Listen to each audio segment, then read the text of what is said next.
भक्तवत्सल भगवानको वराह अवतार भगवानले पृथ्वीलाई स्थापित गरेपछि पृथ्वी सिर्जना योग्य हुनुभयो र पृथ्वीमा सृष्टि विस्तार गर्ने इच्छा गर्नुभयो ब्रह्माजीले। यसै क्रममा ब्रह्माको मानसिक सृष्टि हुने क्रममा स्वयंभू मनु र शतरूपा महारानी प्रकट हुनुभएको थियो। स्वयंभू मनु र शतरूपा महारानीबाट तीनटा छोरीहरू जन्मिए, आकुति, देवहूति र प्रसूति। अनि दुईटा छोराहरू जन्मिए, प्रियव्रत र उत्तानपाद। आकुति नाम गरेकी छोरी रुचि नाम गरेका मुनिलाई दिइयो। प्रसूति नाम गरेकी छोरी दक्ष प्रजापतिलाई दिइयो, जो देवहूति नाम गरेकी छोरी थिइन्। यिनी चाहिँ भगवानकै आज्ञा अनुसार कर्दम नाम गरेका मुनिलाई दिइयो। अनि कर्दम मुनिले देवहूति नाम गरेकी पत्नीका साथमा जब विवाह गर्नुभयो, देवहूति राजपुत्री, कर्दम एउटा तपस्वी मुनि। याद गर्नुहोस्, राजाकी सुख सुविधामा आनन्दित भएर बसेकी, गहना गुरिया झपक्कै लगाएकी, कपडाहरू लगाएकी एउटा राजाकी कलिली छोरी एउटा मुनिसँग विवाह गर्दा अचेल भएदेखि कुरै मिल्दैन थियो। त्यतिखेर हामीलाई हाम्रो संस्कृतिले दिएको शिक्षा के हो भने पतिलाई एउटा भोग्य वस्तुको रूपमा अथवा भोग गर्ने वस्तुको रूपमा होइन, अथवा व्यावहारिक पतिको रूपमा मात्र होइन, त्यहाँ भित्र रहेको परमात्मा सत्तालाई अनुभव गर्दै पतिलाई परमात्माको रूपमा, ईश्वरको रूपमा, भगवानको रूपमा सम्मान गर्ने, आदर गर्ने हाम्रो व्यवस्था छ। पतिको जुन स्वभावशील र अवस्था छ त्यसमा स्वाभाविक रूपमा आफू पनि हुनुपर्दछ भन्ने शास्त्रीय मान्यता छ। आजको पाश्चात्य संस्कृतिमा रुमल्लिएका समाजमा यी कथाहरू अनौठा लाग्छन्, तर हाम्रो मूल संस्कृति र शास्त्रीय चिन्तन यही हो। उनले आफ्ना राजकीय वैभवहरू सब परित्याग गरिन् र पति जस्तै तपस्विनी बनेर बसिन्। तपस्विनी बनेर बसेकी पत्नी जसले आफूलाई हर तरहले सेवा गरेकी छन्, उनको साधना देखेर कर्दम मुनिलाई लाग्यो कि इनको हितका लागि पनि, इनको खुसियालीका लागि पनि थोरै मैले केही समय दिनुपर्दछ। पत्नीको पतिव्रता धर्म देखेर पति तपस्वी कर्दम मुनिलाई लाग्यो मैले इनको सुविधाका लागि केही सोच्नु पर्दछ। मनले नै एउटा सरोवर तयार गर्नुभयो, जुन सरोवरमा आफूले पनि स्नान गर्नुभयो, पत्नीलाई पनि स्नान गर्न लगाउनु भयो र दिव्य स्वरूप धारण गर्नुभयो। शरीर परिपुष्ट भयो दुवैको, र मनले नै एउटा विमान रचना गर्नुभयो, जुन विमानको नाम थियो कामग विमान। सबैभन्दा पहिले जहाज बनाएको कसले भनेर सोध्यो भने के भन्नुहुन्छ? अचेल कति 100-150 वर्ष कति भयो गरे ती दाजुभाइले बनाए भनेर कथा पढ्ने पढाउने चलन छ। वेदमा पनि विमानका धेरै कुराहरू छन्। भारद्वाज मुनिले विमान बनाउनु भएको कथा पनि, प्रसङ्ग पनि आएको छ। पहिलो विमान कर्दम मुनिले कामग विमानको रचना गर्नुभयो। विमानम कामगम छत्तस्तर्हेवा विरचिकरत। अनि त्यहाँ पत्नीलाई बस्न लगाउनु भयो, आफू पनि रहनुभयो र दिव्य लोकमा विहार गर्नुभयो, जहाँ मनको इच्छा अनुसार यात्रा गर्न सुविधा थियो। यसरी लामो समयसम्म यात्रा गर्दा त्यसै प्रसङ्गमा दिव्य लोकमा कहाँ कहाँ जानुभयो, 9-9वटी छोरीहरू पनि जन्मिए। अनि विमानबाट अवतरित भएपछि भन्नुभयो अब छोरीहरू पनि जन्मिहाले, म त तपस्यामा जाउँ कि क्या हो भन्नुभयो। देवहूति आमाले भन्नुभयो होइन भगवान, म कसको आधारमा रहने त? हजुरले सन्तान उत्तराधिकारी भएपछि जान्छु भन्नुभएको हो नि। कर्दम मुनिले भन्नुभयो ठिकै छ, त्यसो भए तिम्रो गर्भबाट भगवानकै अवतारको जन्म हुनेछ। त्यसै प्रसङ्ग अनुसार समयमा, यथा समयमा पुत्र जन्म भयो, जुन पुत्रको नाम थियो कपिलदेव। कपिलदेव भगवानको जन्म भयो। जन्मदेखि नै आमाले थाहा पाउनुभयो यो त प्रभु सत्ताबाट जन्मिएको हो, अर्थात् प्रभुको अवतारको रूपमा जन्म भएको हो। सानैदेखिबाट त्यो अनुभव गर्दै हुनुहुन्थ्यो आमाले। जब एकान्तमा उपयुक्त समय आएको थियो त्यस समयमा पिताजीले त परिक्रमा गरेर भगवानको परिक्रमा गरेर साधनामा हिँडिहाल्नुभयो। कपिलदेव मुनि, कर्दम मुनि। त्यसपछि आमाले आफ्ना पुत्रलाई एकान्तमा भएको बेला पारेर प्रणाम गर्दै भन्नुभयो, हजुर त साक्षात् भगवान हुनुहुन्छ। सएव भगवान अद्य हेलनं न गणय्यनः गृहेषु जातो ग्राम्याणां यः स्वानां पक्षपोषणः। आमा देवहूतिले भन्नुहुन्छ कि हजुर साक्षात् परमात्मा हुनुहुन्छ।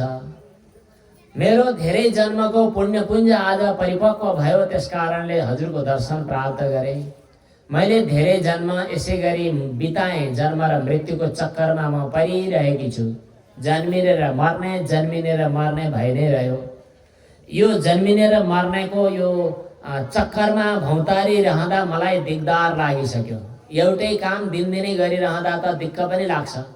सधैँ उही। हजुर हामीले मर्लकै बिर्स्यौँ, त्यस कारणले रमाइलो हो कि जस्तो पनि लाग्ने। तर अघिल्लो पटक जन्मिँदा पनि जन्म्यौँ अनि बिचमा अलि दिन चुरीफुरी देखायौँ अनि मर्यौँ। मर्दा पनि दुःख, जन्मिँदा पनि दुःख, बिचमा चुरीफुरी फुरुफुरु गर्दा पनि त्यस्तै। फेरि अघि पनि गरेको त्यस्तै, फेरि पनि त्यस्तै। अनि हरेक जन्ममा हरेक पटक र अहिले पनि यी छुच्चा लुच्चा इन्द्रियहरूलाई खुसी पार्न जिन्दगी चौपट पारियो। कहिल्यै पनि यी इन्द्रियहरूले अघायौँ, तृप्त भयौँ भनेनन्। यी असत्य, यी खराब, यी लुच्चा, यी छुच्चा इन्द्रियहरूलाई खुसी बनाउँदा हाम्रो यो जिन्दगी गयो। अघिल्ला यस्ता धेरै जिन्दगीहरू पनि गए। निर्विण्णा नितरां भूमन् असत् इन्द्रिय तर्षणात् येन सम्भाव्यमानेन प्रपन्नान्धं तमः प्रभो। यिनै इन्द्रियहरूलाई तृप्त बनाउने बहानामा यो अज्ञान रूपी अन्धकारमा हामी चुर्लुममा डुब्यौँ। यसै गरी हाम्रो जिन्दगी बर्बाद भयो। आज ठुलो सौभाग्य भगवानको कृपाले हजुरको दर्शन मिलेको छ, सद्गुरुदेवको दर्शन मिलेको छ। मानव आँखा नभएकाहरूले 81 आँखा पाउँदा कति खुसी लाग्दो हो, त्यस्तै खुसी लागिरहेको छ। आज म हजुरको शरणमा आएकी छु, म हजुरको शरणागत छु। आफ्ना शरणमा आएका सेवकको संसार रूपी जन्जाललाई काट्नका निमित्त हजुर एक किसिमले सशक्त कुठार समान हुनुहुन्छ। हजुरलाई म प्रणाम गर्दछु। मेरो यो अज्ञान रूपी अन्धकारलाई निवारण गरिबक्स्योस्। आमा देवहूतिले छोरा भगवान कपिलदेवलाई भन्नुभयो। भक्तवत्सल भगवानको कपिलदेव भगवान ज्ञानावतार हुनुहुन्छ। तृतीय स्कन्धमा दुईटा भगवानका मुख्य अवतार, एउटा कर्मावतार अथवा यज्ञावतार, अर्को ज्ञानावतार। अनि भगवानले भन्नुहुन्छ, आमा सबैभन्दा ठुलो महत्त्वपूर्ण आफ्नो जीवनको कल्याणको साधन भनेको योग हो। योग शब्दको अर्थ जोडिनु। अब कोसँग जोडिने त भन्दा संसारका विषयमा आसक्त हुनु यो गलत, नरकतिर जाने बाटो। भगवानतिर जोडिनु भनेको चाहिँ कल्याणको बाटो। योगः आध्यात्मिकः पुंसां मतोन्हि श्रेयसाय मे। यो अध्यात्म योग हो, कल्याणको महत्त्वपूर्ण साधन यही हो। अत्यन्तो परतिर्यत्र दुःखस्य च सुखस्य च। त्यो अध्यात्म योग प्राप्त गरिसकेपछि नि आमा दुःख र सुख भन्ने यी दुईटा झन्झटहरू सधैँका लागि निवृत्त हुन्छन्। सुख पनि कस्तो सुख, प्राय अरू दर्शनहरूमा, अरू चिन्तनहरूमा सुख त्यस्तालाई मानिन्छ जसले पुच्छरमा दुःख बोकेर आएको हुन्छ। चक्रवत् परिवर्तन्ते दुःखानि च सुखानि च। सुखपछि दुःख, दुःखपछि सुख, दिनपछि रात, रातपछि दिन। दिन र रातको चक्र चलिरहने। अहिले दिउँसो छ भने थाहा पाउनु अब एकछिनपछि रात पर्छ। अहिले रात छ भने थाहा पाउनु एकछिनपछि दिन हुन्छ। दिन र रातको चक्र जसरी चलिरहन्छ त्यसै गरी सुख र दुःखको चक्र पनि चलिरहन्छ। यस्तो चक्र झैँ चलिरहने सुख के काम, जसले पुच्छरमा दुःख बोकेर आउँछ। त्यस्तो दिनको के काम, जुन दिनले एकछिन पछाडि रात ल्याउँछ। हामीलाई त यस्तो सुख चाहिएको छ जुन सुखले साथमा दुःख बोकेर नआओस्। अत्यन्तो परतिर्यत्र दुःखस्य च सुखस्य च। यो योग जो हो नि अध्यात्म योग, मैले उहिले नारदादि ऋषिहरूलाई बताएको थिएँ, त्यही योग आज हजुरलाई म बताउँछु। आमा सुन्नुहोस्। छोराले आमालाई उपदेश गर्नुभएको सजिलो योग भन्नुहुन्छ, हेर्नुहोस् आमा, यो बन्धन र मोक्ष भन्छौँ नि हामी, बन्धन र मोक्ष भनेको अरू केही होइन, आफ्नै चित्त हो। विषयतिर चित्त आसक्त भयो बन्धन, भगवानतिर चित्त अभिमुख भयो मोक्ष। त्यो चाबी हुन्छ नि, दैलो लगाएर चाबी लगाउने चलन हुन्छ। त्यो चाबी लगाउँदाखेरि, साँचो लगाउँदाखेरि चाबी यता घुमायो बन्द, यता घुमायो खुल्छ। जसरी यता घुमाउँदा चाबी बन्द, यता घुमाउँदा चाबी खुल्यो। त्यसै गरी यो चित्तलाई यता घुमाइदियो विषयतिर गयो बन्धन, यता घुमाइदियो परमात्मातिर गयो मोक्ष। कति सजिलो उपाय रहेछ। भगवानले आफ्नो आमालाई दिएको उपदेश, गुणेषु सक्तम बन्धाय। जब विषयमा आसक्त भयो बन्धन, परमात्मामा आसक्त भयो मोक्ष। कुरो यति हो। अब त्यसो भए परमात्मामा लगाइदिइहाल्न, विषयबाट निवृत्त भइहाल्न केले छेक्यो त? केहीले छेक्या होइन। लामो समयदेखि अहङ्कार र ममकारको जालोले जकडेर हामीलाई कामना र क्रोधका विकारहरूले अल्मल्याएर मनभित्र ती कुसंस्कारका वासनाहरूका पत्रले चाङले छोपेर यो मनले चाहिँ परमात्मातिर अभिमुख हुन वास्ता गर्दैन, थाहा पाउँदैन विषयतिर। किन उसैको स्वाद पाइरहेको छ, परमात्माको अनुभवको स्वाद त थाहै छैन। त्यही विषयमा आसक्त भइरहेको धेरै समयदेखिको आसक्तिको कारणले गर्दा अनि त्यस्तो हुन्छ। त्यो आसक्तिलाई तोड्नका लागि थोरै हिम्मत, थोरै साहस गर्नु पर्यो। गुरु कृपा, भगवत कृपा भएपछि त्यो तोड्न पनि सकिन्छ। जब त्यो कामना र क्रोध जस्ता मलिनताले, मैलोले चित्तलाई चाहिँ छोड्छन्, त्यतिखेर चित्त त चित रूपमा रहन्छ। त्यतिखेरै सुख र दुःख दुवैबाट मुक्त हुन्छ। त्यतिखेर आफूभित्र रहेको जो चैतन्य सत्ता हो नि, केवल चेतन, केवल हजुर, केवल आफू स्व हो, त्यो स्वलाई चाहिँ अनुभव गर्न सकिन्छ। तदा पुरुष आत्मानम, त्यतिखेर जीवात्माले ज्ञान र वैराग्य र भक्तिले युक्त भएको हृदयद्वारा आफ्नै आत्मामा, आत्मालाई प्रकृतिदेखि पर रहेको अद्वितीय एक भेदरहित स्वयं प्रकाश सूक्ष्म अखण्ड उदासीन स्वरूपको साक्षात्कार गर्दछ। यस प्रकार ज्ञान वैराग्य र भक्तिले युक्त भएको चित्तको सहाराले आफैलाई आफूमा एकमात्र आफ्नो स्वरूपको अनुभव गर्न थालेपछि अब बाहिरी झन्झट झमेलाले स्पर्श गर्न सक्दैनन्। त्यसरी आफैभित्र रहेको परमात्मालाई अनुभव गर्न महत्त्वपूर्ण साधन भनेको भक्ति हो। त्यो भक्ति के हो, कसरी गर्ने हो भन्ने कुरा सद्गुरुले बताइदिनुहुन्छ। आमा, सद्गुरुको शरण जान नछोड्नु, सद्गुरुको साथमा गएर सद्गुरुको उपदेशलाई प्राप्त गर्नु।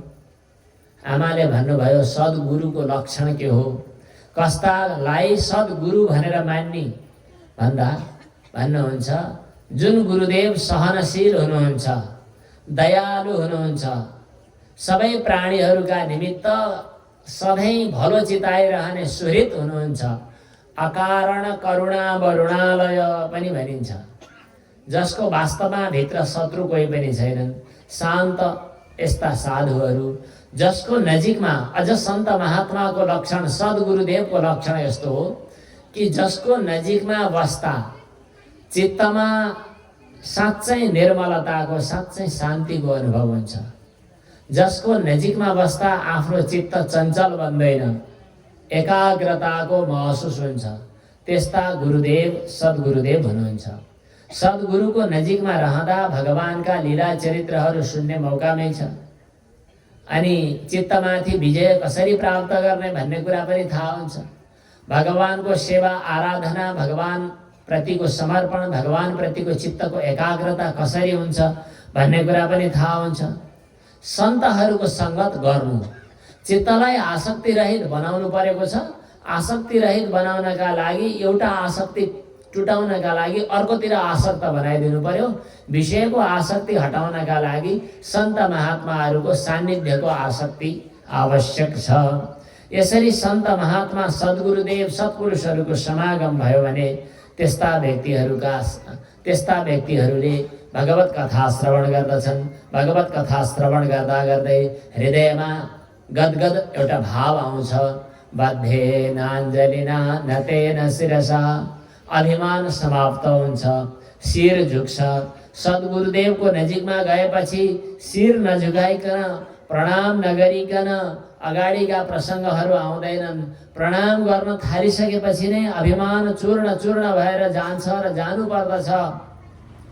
जब चित्तमा राग द्वेष अनि अभिमान जस्ता दुर्भावनाहरू नष्ट हुन्छन्, बिस्तारै भगवत गुणानुवाद प्रति श्रद्धा अनि भगवत चरित्र प्रति प्रेम अनि त्यसपछि भक्ति पनि बिस्तारै बढ्दै जान्छ।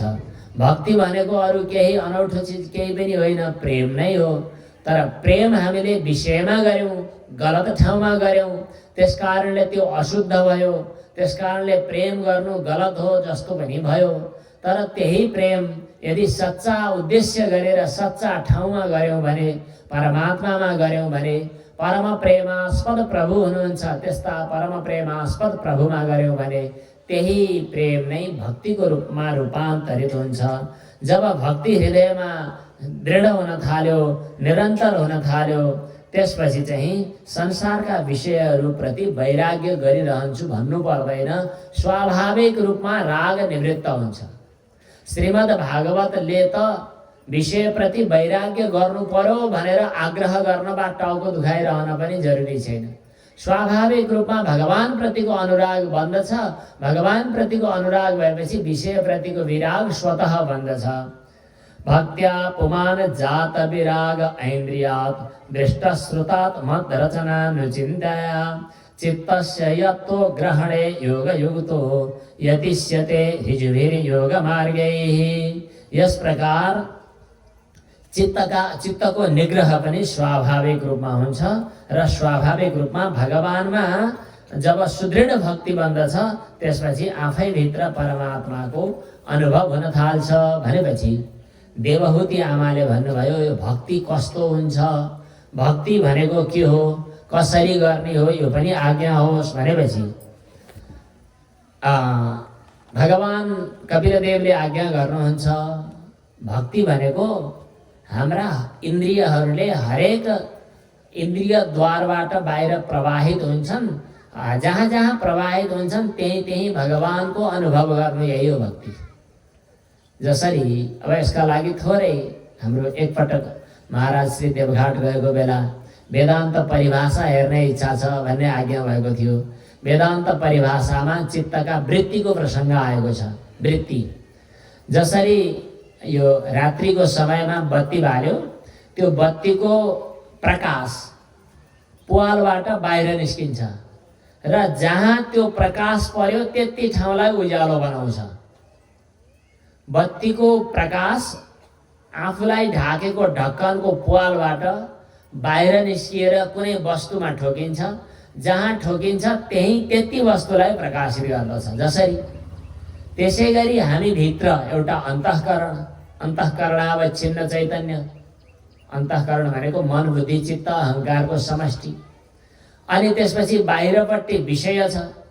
विषयमा पनि एक किसिमको चैतन्य सत्ता छ भन्ने बुझेर त्यसलाई विषय चैतन्य भन्छौँ। त्यो अन्तःकरणावच्छिन्न चैतन्य इन्द्रिय नलिकाद्वारा, आँखा इन्द्रियद्वारा त्यो विषयमा गएर ठोकिएपछि अन्तःकरणावच्छिन्न चैतन्य र विषयावच्छिन्न चैतन्यको एकीभाव भयो। त्यति विषयलाई यो चैतन्यले गएर प्रकाशित गर्यो। यसरी वस्तुलाई प्रकाशित गर्नुलाई चित्तको वृत्ति भनेर भनिन्छ। जसरी माथि तलाउमा पानी छ, त्यो तलाउमा भएको पानी पाइपबाट अथवा कुलोबाट तल तल झर्दै आएको छ। त्यो पानी एउटा खेतको गरामा फैलिएको छ। खेतको गरा गोलो छ भने पानी गोलो भएर फैलिन्छ। खेतको गरा 4 पाटे छ भने 4 पाटे भएर फैलिन्छ, 3 कुने छ भने 3 कुने भएर फैलिन्छ। जसरी त्यसैगरी अन्तःकरण अवच्छिन्न चैतन्य इन्द्रिय नलिकाद्वारा विषय देशमा गएर विषयको आकार जस्तो छ त्यही आकारमा आकारित भएर फैलिन्छ। त्यसलाई अन्तःकरणको वृत्ति विशेष भनेर भनिन्छ। अब हाम्रा अन्तःकरणका वृत्तिहरू आँखा इन्द्रियद्वारा रूपमा गएर रूपाकार आकारित बन्छन्। हाम्रो चित्त नै रूपमय बन्छ। अनि यही चित्तवृत्ति कानको इन्द्रियद्वारा कानको माध्यमले बाहिर जान्छ अनि शब्द सुन्न थाल्छ, शब्दाकार आकारित बन्छ अनि शब्दका धुनमा चित्त अल्मलिन्छ र त्यो चित्तको शब्दका माध्यमले कर्णेन्द्रियका माध्यमले बाहिर गएर शब्दरूप विषयमा रूपान्तरित हुन्छ र तदाकार आकारित चित्तवृत्ति बन्छ। कहिलेकाहीँ स्वादको रूपमा बाहिर चित्तवृत्ति जान्छ, गन्धको रूपमा चित्तवृत्ति जान्छ, स्पर्शको रूपमा चित्तवृत्ति जान्छ। हाम्रा चित्तका वृत्तिहरू भन्नुपर्छ, चित्तहरू होइन, चित्तका वृत्तिहरू जसलाई देख्यो त्यही देखेका वस्तुहरूलाई आफ्नो बनाउँछ र तन्मय बन्छ, तदाकार आकारित बन्छ। कोही प्रेमीले प्रेमिकालाई सम्झियो, चित्तवृत्ति प्रेमिकामय बन्यो। प्रेमिकाले प्रेमीलाई सम्झियो, तपमय बन्यो। नाति सम्झियो, नातिमय बन्यो। चित्तवृत्ति विषयमय बनिरहेको छ, विषयाकार आकारित बनिरहेको छ र यति छिटो चित्तका फड्को मारिरहेको हुन्छ। एउटा छोडी अर्को, अर्को छोडी अर्को, अर्को छोडी अर्को, फुर्सदै हुँदैन। अनि विषयको अनुभव त गर्यो चित्तले, अनुभव मात्रै गरेर छोडिदिए हुन्थ्यो। हरेक अनुभव पछाडि त्यसले संस्कार जन्मायो। त्यो संस्कारको चाङ चाहिँ हाम्रो फेरि चित्तको अर्को तलामा चाङ लागेर बसिरह्यो। त्यो संस्कार जन्माउँदै संस्कारको चाङ फ्याँक्दै अनि अर्को खोजी गर्दै एउटा चिन्तन गरेको छ, त्यो चिन्तनको संस्कार यतातिर फ्याँकेको छ अनि त्यो चिन्तन छोड्यो, अर्को चिन्तन समात्यो अनि त्यसको संस्कार पनि फ्याँक्यो अनि फेरि फ्याँक्यो भन्नाले बटुल्यो अनि अर्को चिन्तन गर्यो। यसै गरी हरेक वस्तुहरूको चिन्तन गर्दा गर्दै फुर्सद छैन चित्तलाई। यी चित्तका अनन्त वृत्तिहरू बने। ती अनन्त वृत्तिहरू, अनन्त संस्कारहरू बन्दै गएर हाम्रो चित्तमा यति धेरै चाङ बनेको छ कि तनाव। अब घरमा केही राख्ने सामान नभए जस्तै बुढा हजुरबाका पालामा भएका घरका दराज, घरका थोत्रा भाँडाहरू, अनि त्यो गुन्द्री पनि, सेखु पनि, डोको पनि, नाम्लो पनि, अनि त्यो हजुरबाका पालाको लालटिन पनि, मैन्टोल पनि, अनि गाग्री पनि, अनि ती पुराना चिजहरू पनि घरमा यति धेरै चाङ लागेर बसेको छ। अब नयाँ सोफा राख्ने कहाँ, नयाँ बत्ती बाल्ने कहाँ, नयाँ दराज राख्ने कहाँ, नयाँ सजाउने सामान राख्ने कहाँ, केही पनि ठाउँ नै छैन। भित्र यति धेरै कसेर कचिङ्गल के भन्छ कुडा कर्कटहरू, कबाडी सामानहरू। यसै गरी हाम्रा मनभित्र, यो त उदाहरण, मनभित्र हामीले अनुभव गरेका विषयका अनन्त संस्कारहरूको चाङ परेर बसिरहेको छ। यो हाम्रो समस्या हो। अब हामी अनुभव गरौँ भक्ति भनेको के हो। हरेक चित्तका वृत्तिहरू बाहिर जाँदा पनि र आँखाले रूप ग्रहण गर्दा, कानले शब्द ग्रहण गर्दा, नाकले गन्ध ग्रहण गर्दा, जिब्रोले रस ग्रहण गर्दा, छालाले स्पर्श ग्रहण गर्दा, जे गर्दा पनि भगवत स्वरूपको मात्र अनुभव गर्ने अभ्यास, यसलाई भक्ति भनिन्छ। देवानां गुणलिङ्गानां आनुश्रविक कर्मणां गुणैर्लिङ्ग्यन्ते इति गुणलिङ्गाः तेषां गुणलिङ्गानां देवानां भनेको तत्तत् विषयको अनुभव गरेर थाहा पाइने यी इन्द्रियहरूले, देव शब्दको अर्थ इन्द्रियहरू, यिनीहरूले तत्तत् कर्महरूमा प्रवृत्त भइरहेका छन्। तर ती कर्महरूको प्रवृत्तिलाई छोडेर सत्व एवैक मनसो श्रीहरि भगवान प्रति स्वाभाविक रूपमा प्रवाहित हुनु, एकाग्रतापूर्वक प्रवाहित हुनु। जे देखिरहेको छ त्यो देखिरहेको दृश्यमा पनि भगवत स्वरूपको अनुभव गर्नु। हरेक व्यक्तिलाई देखेर के भनेर अनुभव गर्ने? हाम्रो परम्परामा हरेक व्यक्तिलाई देखेर नारायण वा राधे राधे भन्ने जो प्रचलन छ, यो प्रचलनको मूल मर्म के हो? मैले व्यक्ति देखिरहेको छैन, मैले भगवान देखेको छु भनेर प्रणाम गर्ने। हरेक व्यक्तिलाई यत्किञ्च भूतं प्रणवेद अनन्यः। आँखाले रूप देखिरहेको छ, कसलाई हेरेको छ? भगवानलाई हेरेको छ। कानले शब्द सुनिरहेको छ, के सुनिरहेको छ? भगवत गुणानुवाद सुनिरहेको छ। नाकले गन्ध ग्रहण गरिरहेको छ, के गन्ध ग्रहण गरेको छ? भगवानको श्री चरणमा अर्पण गरेको तुलसीको गन्धको आग्रहण गरिरहेको छ। जिब्रोले स्वाद लिन्छ, के को स्वाद लिन्छ? भोजन ग्रहण गर्दै गर्दा, मैले जानी बुझी भोजन शब्दको प्रयोग गरेको, भोजन ग्रहण गर्दै गर्दा चर्को भयो, पिरो भयो, मिठो भयो, नमिठो भयो अनुभव गर्ने कि भगवानलाई अर्पण गरेको प्रसाद हो भनेर प्रसादको रूपमा आनन्दको अनुभव गर्ने। हरेक इन्द्रियहरूद्वारा बाहिर गएर विषयको ग्रहण गर्ने क्रममा पनि उही भगवान श्रीहरिको नै मात्र अनुभव गरिरहने अभ्यास हो। यसलाई भक्ति भनिन्छ। स्वाभाविकी भक्ति, स्वाभाविकी वृत्ति हुनु पर्यो। अनिमित्ता भगवती भक्ति सिद्धेर गरीयसी। भक्तिका विभिन्न परिभाषा छन्। भक्तिका विभिन्न परिभाषाहरूमध्ये कतिपय परिभाषा छन्। कतिपय आचार्यहरूले पूजालाई भक्ति भनेर बताए, कतिपय आचार्यहरूले कथा श्रवणलाई भक्ति भनेर बताए।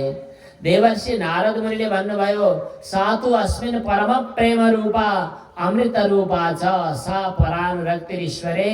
भगवानमा स्वाभाविक रूपमा अनुराग, स्वाभाविक रूपमा प्रेम, स्वाभाविक रूपमा समर्पण, स्वाभाविक रूपमा चित्तको समर्पण, यो नै भक्ति हो। अनिमित्ता भगवती भागवती भक्ति सिद्धेर गरीयसी। स्वाभाविक रूपमा भगवानमा हुने जो अहेतुकी भक्ति हो, यो भक्ति त मुक्ति भन्दा पनि महान छ। मुक्ति चाहियो कि भक्ति भगवान प्रति मेरो स्वाभाविक अनुराग हुन सकोस्, यसबाहेक अरू केही चाहिएन।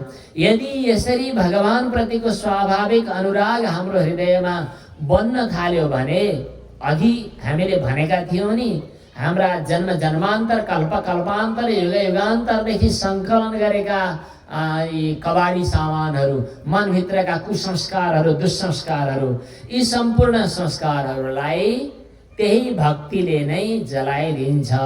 ज्ञानाग्निः सर्वकर्माणि भस्मसात् कुरुते अर्जुन। जसरी जलेको सुकेको कपासलाई अथवा पराललाई आगोले जलाइदिन्छ, त्यसै गरी ती सम्पूर्ण संस्कारलाई जलाइदिन्छ। संस्कार मात्रै होइन, एउटा अर्को शरीर छ, त्यो अर्को शरीरलाई जलाइदिन्छ। त्यो शरीरलाई लिङ्ग शरीर, संस्कार शरीर पनि भनिन्छ। जुन संस्कारमय शरीर, शरीर भन्नाले यो देह छ नि, यो देह त मरेको जन्मेको हामीले भन्ने गरेका छौँ, तर यो देह जन्मे मरे पनि हाम्रो वास्तवमा जन्म र मृत्यु भएको हुँदैन। किनभने यो शरीर जन्मिए पनि, शरीर मरे पनि अर्को शरीर छ यहाँभित्र, जुन शरीरलाई वासनामय शरीर, लिङ्ग शरीर वा संस्कार शरीर भनेको छ। कतिपय परम्परामा सूक्ष्म शरीर भनिन्छ। त्यो सूक्ष्म शरीर भनेको प्राण पनि त्यसैमा हुन्छन्, इन्द्रिय पनि त्यसैमा हुन्छ। हामीले इन्द्रिय त यो शरीरमा छ भन्ने अनुभव गर्छौँ। यहाँ आँखा छ, यहाँ जिब्रो छ भन्छौँ नि, त्यो आँखा इन्द्रिय होइन। आँखा त बाहिरी गोलक हो। संस्कृतमा त नेत्र भन्ने छुट्टै हुन्छ र चक्षु भन्ने छुट्टै हुन्छ। नेत्र चाहिँ यो स्थूल शरीरमा छ, तर चक्षु चाहिँ इन्द्रिय हो, नेत्र इन्द्रिय होइन। नेत्र गोलकभित्र रहेको चक्षु इन्द्रिय हो। त्यो चक्षु इन्द्रिय चाहिँ स्थूल शरीरमा रहँदैन, सूक्ष्म शरीरमा रहन्छ। अनि हाम्रो जिब्रो इन्द्रिय छ। जिब्रो चाहिँ बाहिरी जो जिब्रो छ, यो रसना, यो चाहिँ यो स्थूल शरीरमा छ। यो स्थूल शरीरमा जिब्रो हुँदा हुँदै पनि रसना इन्द्रिय नभएमा स्वाद लिन सकिँदैन। जिब्रो छ तर स्वाद आउँदैन, त्यस्तो पनि हुन्छ कहिलेकाहीँ। रसना इन्द्रिय जो छ त्यसले रस लिन्छ। त्यो रसना इन्द्रिय वस्तुतः सूक्ष्म शरीरसँग सम्बन्ध राख्छ। यो शरीर जले पनि सुन्ने, यो शरीर जले पनि चाख्ने, यो शरीर जले पनि देख्ने अर्को सूक्ष्म शरीर साथ साथमा हुन्छ। परिस्थिति अनुसार कहिले त्यो बढी सक्रिय हुन्छ, कहिले त्यो कम सक्रिय हुन्छ, तर हुन्छ। त्यति मात्रै होइन, त्यसले सबभन्दा ठुलो मन बुद्धि अहङ्कार सहितको संस्कार बटुलेर हिँडेको एउटा शरीर छ। त्यो शरीरलाई प्राणादि पञ्च, श्रवणादि पञ्च, भागादि पञ्च, भ्रमुखानि पञ्च, बुद्ध्याद्य विद्यापि च काम कर्मणि पुर्यष्टकम सूक्ष्म शरीरमाहु। यो पुर्यष्टक भनेर बताइएको छ। त्यो कोषलाई समेत, त्यो पुर्यष्टकलाई समेत, त्यो सूक्ष्म शरीरलाई समेत समाप्त गरिदिन्छ। अब त्यसपछि हाम्रो यो प्रारब्धाधीन शरीर हुँदाहुँदै पनि, हामीले भगवत सेवा गर्दा गर्दै पनि, हामीले कहिलेकाहीँ परिस्थितिवश लोकोपकारका कर्महरू गर्दा गर्दै पनि हामीले गरेका कर्महरूको संस्कार बीज बाँकी रहँदैन। र जसरी भुटिएको बीजले नयाँ अङ्कुर पलाउँदैन, भुटिएको बीज खान काम लाग्छ, व्यवहारमा काम लाग्छ, तर फेरि पलाउँदैन, त्यसै गरी त्यो संस्कार शून्य भएको जो व्यक्ति हो त्यसले चाहिँ गरेका कर्महरूले अब फेरि नयाँ जन्म, फेरि नयाँ कर्म, फेरि नयाँ अरू आसक्ति, राग द्वेषहरूको जन्जाल बुन्नु पर्दैन। यस किसिमले जरयत्यासुया कोशम निगीर्ण मनलो यथा। कर्म संस्कारको भण्डार, कर्म संस्कारको कन्टेनर, त्यो फोहोर राख्ने फोहोर मलाई भनेर के राखेका हुन्छ नि, ड्रमहरू, फोहोर राख्ने ठाउँ हो। त्यस्तै यो शरीर चाहिँ अहिलेसम्म हाम्रो यो शरीर भन्दा पनि यो शरीर त हामीले खाएका चिजहरूको फोहोर राख्ने भयो, तर सूक्ष्म शरीर चाहिँ ती कर्म संस्कारका फोहोरहरू राख्ने कन्टेनर बनेको छ। तर यो भक्तिद्वारा सम्पूर्ण ती कुसंस्कारहरूको कन्टेनर पनि समाप्त हुन्छ। नैकात्मतां मे स्पृहयन्ति केचित्। भगवानको भक्ति गर्न रुचाउने भक्तहरू, भगवानको चरण सेवामा समर्पित हुने भक्तहरू जे कर्म गर्दछन् त्यो कर्मको प्रयोजन भगवत प्रीति भन्ने रहन्छ। भगवत प्रीतिको निमित्त गरेका कर्महरूमा अब उसको आसक्ति रहँदैन। उसले हरेक व्यक्तिसँग सम्बन्ध राख्दा भगवत भावले नै सम्बन्ध राख्छ। ये न्योन्यतो भागवता प्रसज्य सभा जयन्ते मम पौरुषाणी। उनीहरू एक आपसमा चर्चा गर्दा भगवानकै लीला चरित्रको चर्चा गर्छन्, एक आपसमा भगवानकै कथा, भगवानकै प्रसङ्गको चर्चा गर्दछन्। उनीहरूले बिस्तारै बिस्तारै आफूलाई त्यो भगवत भावमा समर्पित गराउँदछन्। यसरी जसले भक्तिद्वारा आफूलाई गहिराईमा पुर्याएको छ, कुसंस्कार शून्य बनेको छ, त्यसका सम्पूर्ण सिद्धिहरू प्राप्त भएको ठहर छ र तर पनि उस सिद्धिमा अल्मलिँदैन। उसका निमित्त कुनै पनि कर्तव्य शेष बाँकी रहँदैन। भक्तवत्सल भगवानको। यसपछि भगवानले, कपिलदेवले आमा देवहूतिलाई महत्तत्व, अहम तत्व अनि प्रकृति, पुरुष अनि यिनका सृष्टिहरूको एक एक गरी नाली बेली बताउनु भयो, जसलाई सांख्य दर्शन पनि भनिन्छ। अनि आफैभित्र रहेको प्रकृति अनि पुरुष, यी दुईटाको पृथक अनुभव गर्ने प्रक्रिया पनि बताउनु भयो। यो पृथक अनुभव गर्न सकेपछि प्रकृतिले पुरुषलाई अल्मल्याउँदैन भन्ने सांख्य दर्शनको प्रक्रिया पनि बताउनु भयो। अनि अष्टाङ्ग योगका कुराहरू पनि बताउनु भयो। सुन्नुभएको छ? अष्टाङ्ग योगको कुरा बताउने भनेपछि कसले कता कता हेर्नुभयो, अन्यत्र अन्यत्र हेर्नुभयो। आमाले पनि त्यस्तै अन्यमनस्क पो हुनुभएछ कि कुनै थाहा छैन। त्यसपछि भन्नुभयो, आमा हजुरले बुझ्न सजिलो हुने गरी योगको पनि भक्तिको पनि पूर्ण मर्म, पूर्ण रहस्य म बताइदिन्छु भनेर भगवानको ध्यान गर्ने प्रक्रिया बताइदिनु भयो। सबैभन्दा पहिले त ध्यानको लागि पनि शरीर शुद्ध हुनु पर्यो। जे पाए त्यही खायो, खानेकुरामा पवित्रता चाहिन्छ। किन भनेको शरीर अशुद्ध हुन्छ, शरीर अशुद्ध भएपछि मन पनि अशुद्ध हुन्छ। त्यसकारणले अपवित्र चिज नखानु, मनमा राग द्वेष फैलाउने रजोगुणी तमोगुणी वस्तुहरू नखानु, शरीरको शुद्धिका लागि। स्नानादि गर्नु शरीरको शुद्धिका लागि। त्यसपछि प्राणायामद्वारा प्राण शुद्धि हुन्छ अनि चित्त शुद्धि पनि गर्नु। त्यसपछि शुद्ध आसनमा बसेर प्राणायामैर्दहेत दोषान् धारणाभिश्च किल्बिषान्। प्राणायामले बाह्य दोषहरूलाई, धारणाद्वारा पापलाई, प्रत्याहारद्वारा विषयको सम्बन्धलाई र ध्यानद्वारा भगवत विमुख भएको अन्तःकरणलाई शुद्ध बनाउनु। यति गरिसकेपछि योगको अभ्यास गर्दै गर्दै गर्दै गर्दै चित्त स्वयं निर्मल र एकाग्र हुन थाल्छ। त्यसपछि हाम्रा ध्यानहरू लाग्छन्। यी अरू लौकिक साधनहरू ध्यान लगाउनका निमित्त सहयोगी हुन्। त्यसपछि जब हामी ध्यानमा बस्छौँ, पलेटी कस्छौँ, आँखा चिम्लिन्छौँ, आफैभित्र भगवानको स्मरण गरौँ। आँखा चिम्लिएर आफ्नै हृदयभित्र भगवानको स्मरण गर्ने क्रममा मेरो भगवान मूर्तिमा जस्तो जड पनि हुनु परेन, मुसु मुसु मुस्कुराउँदै आइरहनु भएको छ। ओहो मेरो भगवान कति सुन्दर हुनुहुन्छ, भगवानको मुहार चाहिँ कति प्रसन्न छ, मुख कमल जस्तै छ। अनि पद्म गर्भारुणेक्षणम, भगवानको नयन पनि नेत्र पनि कमलको अग्रभाग जस्तै छ। त्यस्तै भगवान श्याम सुन्दर हुनुहुन्छ, हातमा शङ्ख चक्र गदा पद्म लिनुभएको छ। अनि गलामा कौस्तुभ मणिमाला सुशोभित भएको छ। अनि सुन्दर सुन्दर भगवान मेरो नजिक टुपुक टुपुक आइरहनु भएको छ। किन आउनु भएको? मलाई कृपा गर्न। किनभने भगवान सधैँ आफ्ना भक्तहरूमाथि कृपा कटाक्षपात गरिरहनुहुन्छ। त्यसैले भगवानलाई भनिन्छ भृत्यानुग्रह कातरम।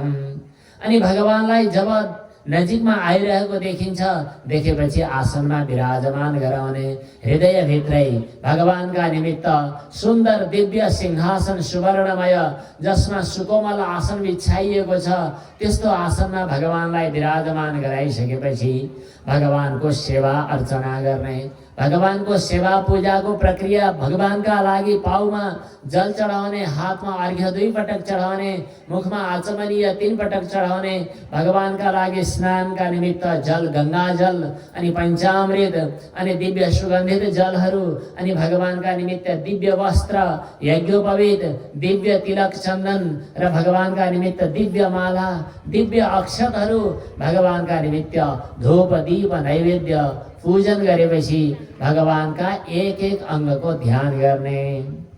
ध्यायेत् देवं समग्राङ्गं यावत् न च्यवते मनः। भगवानका सम्पूर्ण अङ्गको पनि ध्यान गर्न सकिन्छ, तर सबै अङ्गको ध्यानका निमित्त यो चञ्चले चित्तलाई दौडाइरहनुभन्दा एक ठाउँमा टिकाउन पनि सकिन्छ, अथवा अभिरुचि अनुसार अलग अलग लैजान पनि सकिएला। स्थितं व्रजन्तं आसीनं शयानं वा गुहाशयं प्रेक्षणीये हितं ध्यायेत् शुद्ध भावेन चेतसा। भगवानका विचित्र लीलाहरू आफ्नो रुचि अनुसार भगवान वंशी बजाउँदै गर्नुभएको उठेको ध्यान गर्न सकिन्छ। भगवान घोडा टेक्दै अनि 4 खुट्टाले टेकेर बिस्तारै बिस्तारै नन्द बाबाको आँगनमा खेलिरहनु भएको यो स्वरूपको पनि ध्यान हुन सक्छ। होइन भगवान त शेषशाही शयन गरिरहनु भएको यो पनि ध्यान गर्न सकिन्छ। भगवानको कुनै स्वरूपको ध्यान हुन सक्छ आफ्नो अभिरुचि अनुसार।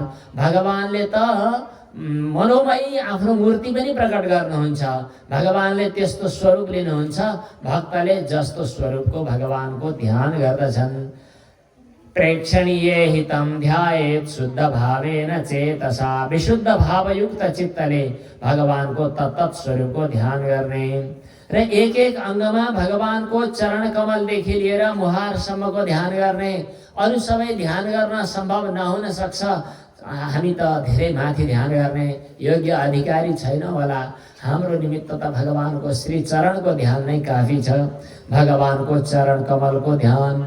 सञ्चिन्तयेत् भगवतश्चरणारविन्दं वज्राङ्कुशध्वज सरोरुहलाञ्छनाढ्यम् उत्तुङ्गरक्तविलसन्नखचक्रवाल ज्योत्स्नाभिराहतमहत् हृदयान्धकारम्।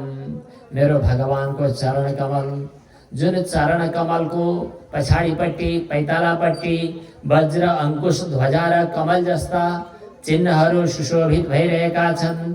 भगवानको चरण कमलको अग्रभागमा अगाडिपट्टि जुन नङ छ, नख छ, त्यो नङ चाहिँ यस्तो चमकदार छ कि त्यहाँ चन्द्रमाको जस्तै किरण फैलिरहेको छ।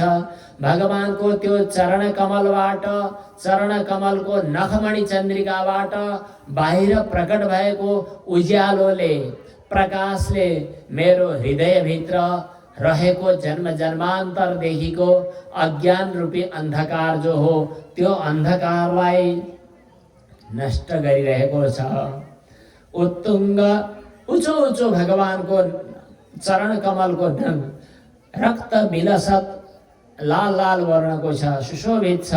नख चक्रवाल ज्योत्स्नाभि, भगवानको नखमणि चन्द्रिकाबाट प्रकट भएको प्रकाशले मेरो हृदयभित्र रहेको त्यो भयङ्कर अन्धकारलाई नष्ट गरिरहेको छ। जुन भगवानको चरण कमललाई प्रक्षालन गर्दा निस्किएको जल जो हो त्यो भगवानको चरणोदक हो भन्ने ठानेर भगवान शिवजीले नित्य निरन्तर शिरमा राख्नुहुन्छ र भगवान शिवजी गङ्गाधर हुनुभएको छ र भगवान शिव शिव हुनुभएको छ। यत् शौच निःसृत सरित प्रवरोदकेन तीर्थेन मूर्ध्न्यधिकृतेन शिवः शिवो भूत ध्यातुर्मनः समल शैल निसृष्ट वज्रम। मैले भगवानको ध्यान गर्दै गर्दा ध्यान गर्नेवाला ध्याताको मनमा रहेको पाप रूपी वज्रलाई प्रहार गर्नका निमित्त भगवानको चरण कमल वज्र समान छ। पाप रूपी पहाडलाई समाप्त गर्नका निमित्त भगवानको चरण कमल वज्र समान छ। यस किसिमले भगवानको चरण कमलको नित्य निरन्तर ध्यान गर्नु। भक्तवत्सल भगवानको, भगवानका अरू श्री विग्रहका अङ्गहरूको पनि ध्यान गर्ने व्यवस्था छ। घुँडाको ध्यान, भगवानको गोलीगाँठाको ध्यान, भगवानको श्री विग्रहको, अनि वक्षस्थलको, उदरको ध्यान, अनि गलाको ध्यान, नाभिरथको ध्यान, वक्षस्थलको ध्यान। सुखदेवजी महाराजले आज्ञा भएको छ, कपिलदेव भगवानले आज्ञा भएको छ। त्यस कारणले यी सबै अङ्गको ध्यान गर्न सकिन्छ। तर जहाँ तक लाग्छ अन्यत्र दौडधुप गरिरहनु जरुरी छैन। भगवानको श्री चरणको मात्रै ध्यान गर्दा पनि पुग्छ। भगवानको शङ्खको ध्यान, जुन शङ्खमा कल्याण सुरक्षित छ। भगवानको गदाको ध्यान, जुन गदाले सम्पूर्ण विघ्न बाधाहरूलाई हटाइदिन्छ। भगवानको मालाको ध्यान, जुन मालाले हामीलाई एकाग्रता दिलाइरहेको छ। भगवानको मुखकमलको ध्यान, जुन मुखकमलको ध्यान गर्दा हाम्रा सम्पूर्ण पापहरू नष्ट भइरहेका छन्। भगवानको मुस्कानको ध्यान, भगवानको भ्रूमण्डलको ध्यान। यसरी ध्यान गर्दै गर्दा म ध्याता हुँ, भगवान ध्येय हुनुहुन्छ। यो ध्याता र ध्येयको दुईटा भेद पनि समाप्त हुन्छ। अनि त्यो ध्येय र ध्याताको भेद पनि समाप्त भइसक्दा भक्त्यार्द्रयार्पित मना न पृथक दिदृक्षेत, आफू नै तत्मय बन्दछ, समाहित हुन्छ। भक्ति यस्तो चिज हो जसले दुईलाई जोडेर एक बनाइदिन्छ। यस प्रकार भगवानको चरण कमलको ध्यान गर्दा गर्दै हृदय द्रवित भएर अनि रोमाञ्चित भएर पुलकाङ्कित भएर जब हृदय गदगद हुन थाल्छ, त्यसपछि बिस्तारै बिस्तारै त्यो चित्तलाई, जसलाई हामीले चित्तको सहारामा ध्यान गरिरहेका थियौँ, त्यो चित्त पनि ध्येयबाट निवृत्त हुन्छ। निवृत्त हुनुको तात्पर्य हो चित्त नै त्यही बिन्दुमा सिन्धु समाहित भए जस्तै समाहित हुन्छ। यसरी समाहित भएपछि जसरी तेलको तैलधारा समाप्त भएपछि बत्ती बलिरहेको छ, बलिरहेको बत्ती पहिला दृश्य रूपमा बाहिर प्रकट भएको अग्निको ज्वाला समाप्त भएर समष्टि अग्नि ज्योतिमा विलीन हुन्छ, निर्विषयक चित्त। त्यसै गरी निर्विषयक चित्त भइसकेपछि आफ्नो कारण स्वरूप परम तत्वमा, परम ब्रह्ममा, परम तत्वमा, परम भगवत स्वरूपमा ऊ पनि समाहित हुन्छ। यस प्रकार गुण प्रवाह रूप देहादि उपाधिहरू निवृत्त भएपछि ध्याता, ध्यान र ध्येय यी तीनटा त्रिपुटीहरू पनि समाहित के अरे त्रिपुटीहरू पनि विलीन हुन्छन्। अखण्ड एक मात्र परमात्मा सर्वत्र व्याप्त रहनुहुन्छ। त्यहाँ द्रष्टा, दर्शन, दृश्य यी भेदहरू पनि समाप्त हुन्छन्। अब त्यसपछि जागेर बाहिर प्रकट भएर बाहिर व्यवहारमा आए पनि प्रारब्धाधीन शरीरको कारणले बाह्य व्यवहारहरू गरे पनि उसको चित्तवृत्ति परमात्मामा नै समाहित हुन्छ र उसले शरीरलाई अनुभव पनि गर्दैन। जसरी मदिराले मदान्ध भएको व्यक्तिले कपडाको कुनै वास्ता गर्दैन, त्यसै गरी ज्ञानी व्यक्तिले यसरी भगवत भक्तिमा तन्मय भएको भक्तले आफ्नो शरीरका गतिविधिहरूलाई पनि थाहा पाउँदैन। देहं च तं न चरम स्थितमुत्थितं वा सिद्धो विपश्यति यतोऽध्यगमत स्वरूपं दैवात् उपेतमथ दैववशात् अपेतं वासो यथा परिकृतं मदिरा मदान्धः देहोऽपि दैववशगः खलु कर्म यावत्। प्रारब्धाधीन शरीर कर्म छौन्जेल रहे पनि तर ऊ योगकै स्थितिमा, समाधि पर्यन्त योगकै स्थितिमा उसले आफूलाई अनुभव गरेको हुन्छ। यस प्रकार शरीरबाट सम्बन्ध टुटिसकेको हुनाले, विषयको आसक्ति गर्ने आधार नै समाप्त भइसकेको हुनाले अब उसलाई फेरि सांसारिक पदार्थहरूमा ममता र अहमता यी दुईटैले गाँच्दैन र ऊ आफ्नो स्वस्वरूपमा स्थित हुन्छ, ऊ परमात्मामा प्राप्त हुन्छ। यस प्रकार भक्तिको प्रक्रिया बताउँदै भन्नुहुन्छ, आमा यसरी भगवत भक्तिमा समाहित भएका व्यक्तिले सबै प्राणीहरूमा पनि आत्माको अनुभव गर्न सक्छ। हजुरमा पनि मेरो अनुभव, ममा हजुरको अनुभव। सर्वभूतेषु चात्मानं सर्वभूतानि चात्मनि उपनिषदको मन्त्र पनि हो, यहाँ पनि आयो। इच्छेतानन्य भावेन भूतेष्विव तदात्मताम्। सम्पूर्ण जीवात्माहरूमा अनन्य भावले उही परमात्माको अनुभव गर्न थाल्दछ। यस प्रकार ज्ञानीको, यस प्रकार भक्तिको पूर्णतामा प्राप्त भएका भक्तको प्रक्रिया बताउँदै भक्ति, उत्तम भक्ति कस्तो हो, सात्विक भक्ति कस्तो हो, मध्यम भक्ति कस्तो हो, राजस तामस भक्ति कस्ता हुन् भनेर बताउनु भयो र भन्नुभयो कि हरेक क्षणमा, हरेक पदार्थमा भगवत भाव मात्र देख्ने उत्तम भक्ति हो। आत्यन्तिक भक्ति भएका व्यक्तिले कुनै मुक्ति दिँदा पनि उनीहरूले रहर गर्दैनन्, किनभने त्यहाँ लेनु देनु छैन। अभिसन्धायो हिंसाम, अलिकति मनमा रागद्वेष राख्दै पूजा आजा गर्ने, चन्दन फुल फालेर हिँड्ने तामस भक्ति। अनि अर्चा मन्दिरमा गएपछि अलि श्रद्धा हुने, बाहिरतिर चाहिँ त्यस्तै त्यस्तै हुने। मन्दिर अब भगवानलाई पनि एउटा सीमा घेराभित्र घेराबन्दी गर्ने, यो राजस भक्ति। हरेक कर्महरू भगवानमा समर्पण गर्नुपर्दछ भन्ने भावनाले भेदभाव रहित भएर भगवानको पूजा गर्ने सात्विक भक्ति।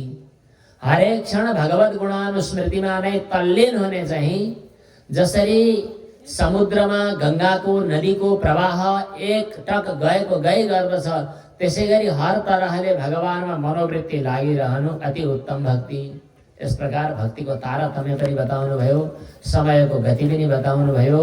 शरीरमा आसक्त भएका मानिसहरूको हालचाल कस्तो हुन्छ, नरकमा कसरी जानु पर्दछ, नरकमा गएर दुःख पाएर अनि फर्किँदाखेरि के कस्ता अनुभव हुन्छन्, आमाको गर्भभित्र पिल्सिँदा कस्ता अनुभव हुन्छन्, यी प्रक्रिया पनि बताउनु भयो।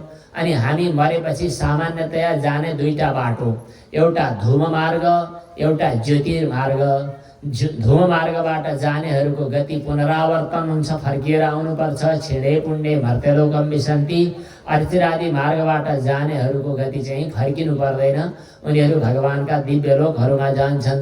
तर जसले यही भगवत भाव, भगवत प्राप्ति गरिसकेको छ, त्यसका लागि त जानु आउनुको पनि केही आवश्यकता छैन।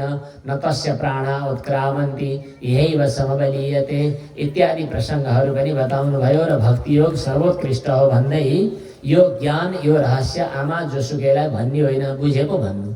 यताउति चञ्चल हुन्छन्, घरि कता हेर्छन्, घरि कता हेर्छन्, बुझ्दैनन्। जसले एकाग्रतापूर्वक श्रद्धापूर्वक सुन्छन्, त्यस्ता भक्तहरूलाई उपदेश गर्न सकिन्छ। आमा देवहुतीले भन्नुभयो, आज त हजुरले उपदेश गरेको ज्ञानबाट म त कृतकृत्य भएको अनुभव भएको छ।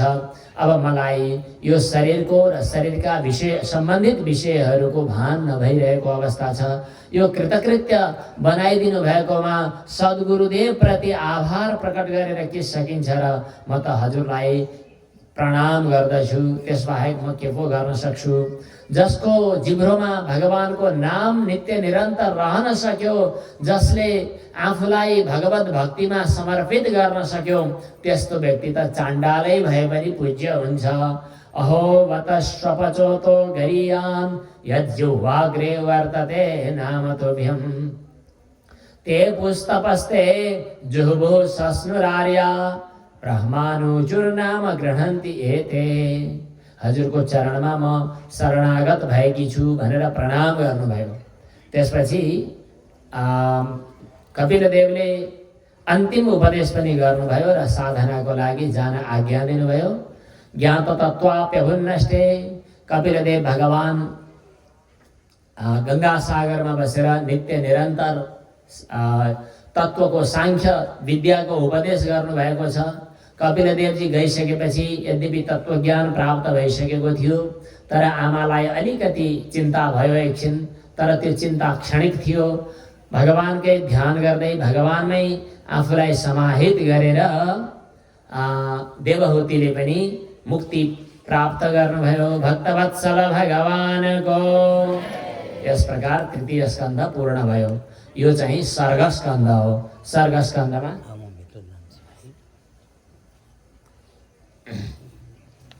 सर्ग स्कन्धमा सृष्टि सम्बन्धी प्रक्रिया।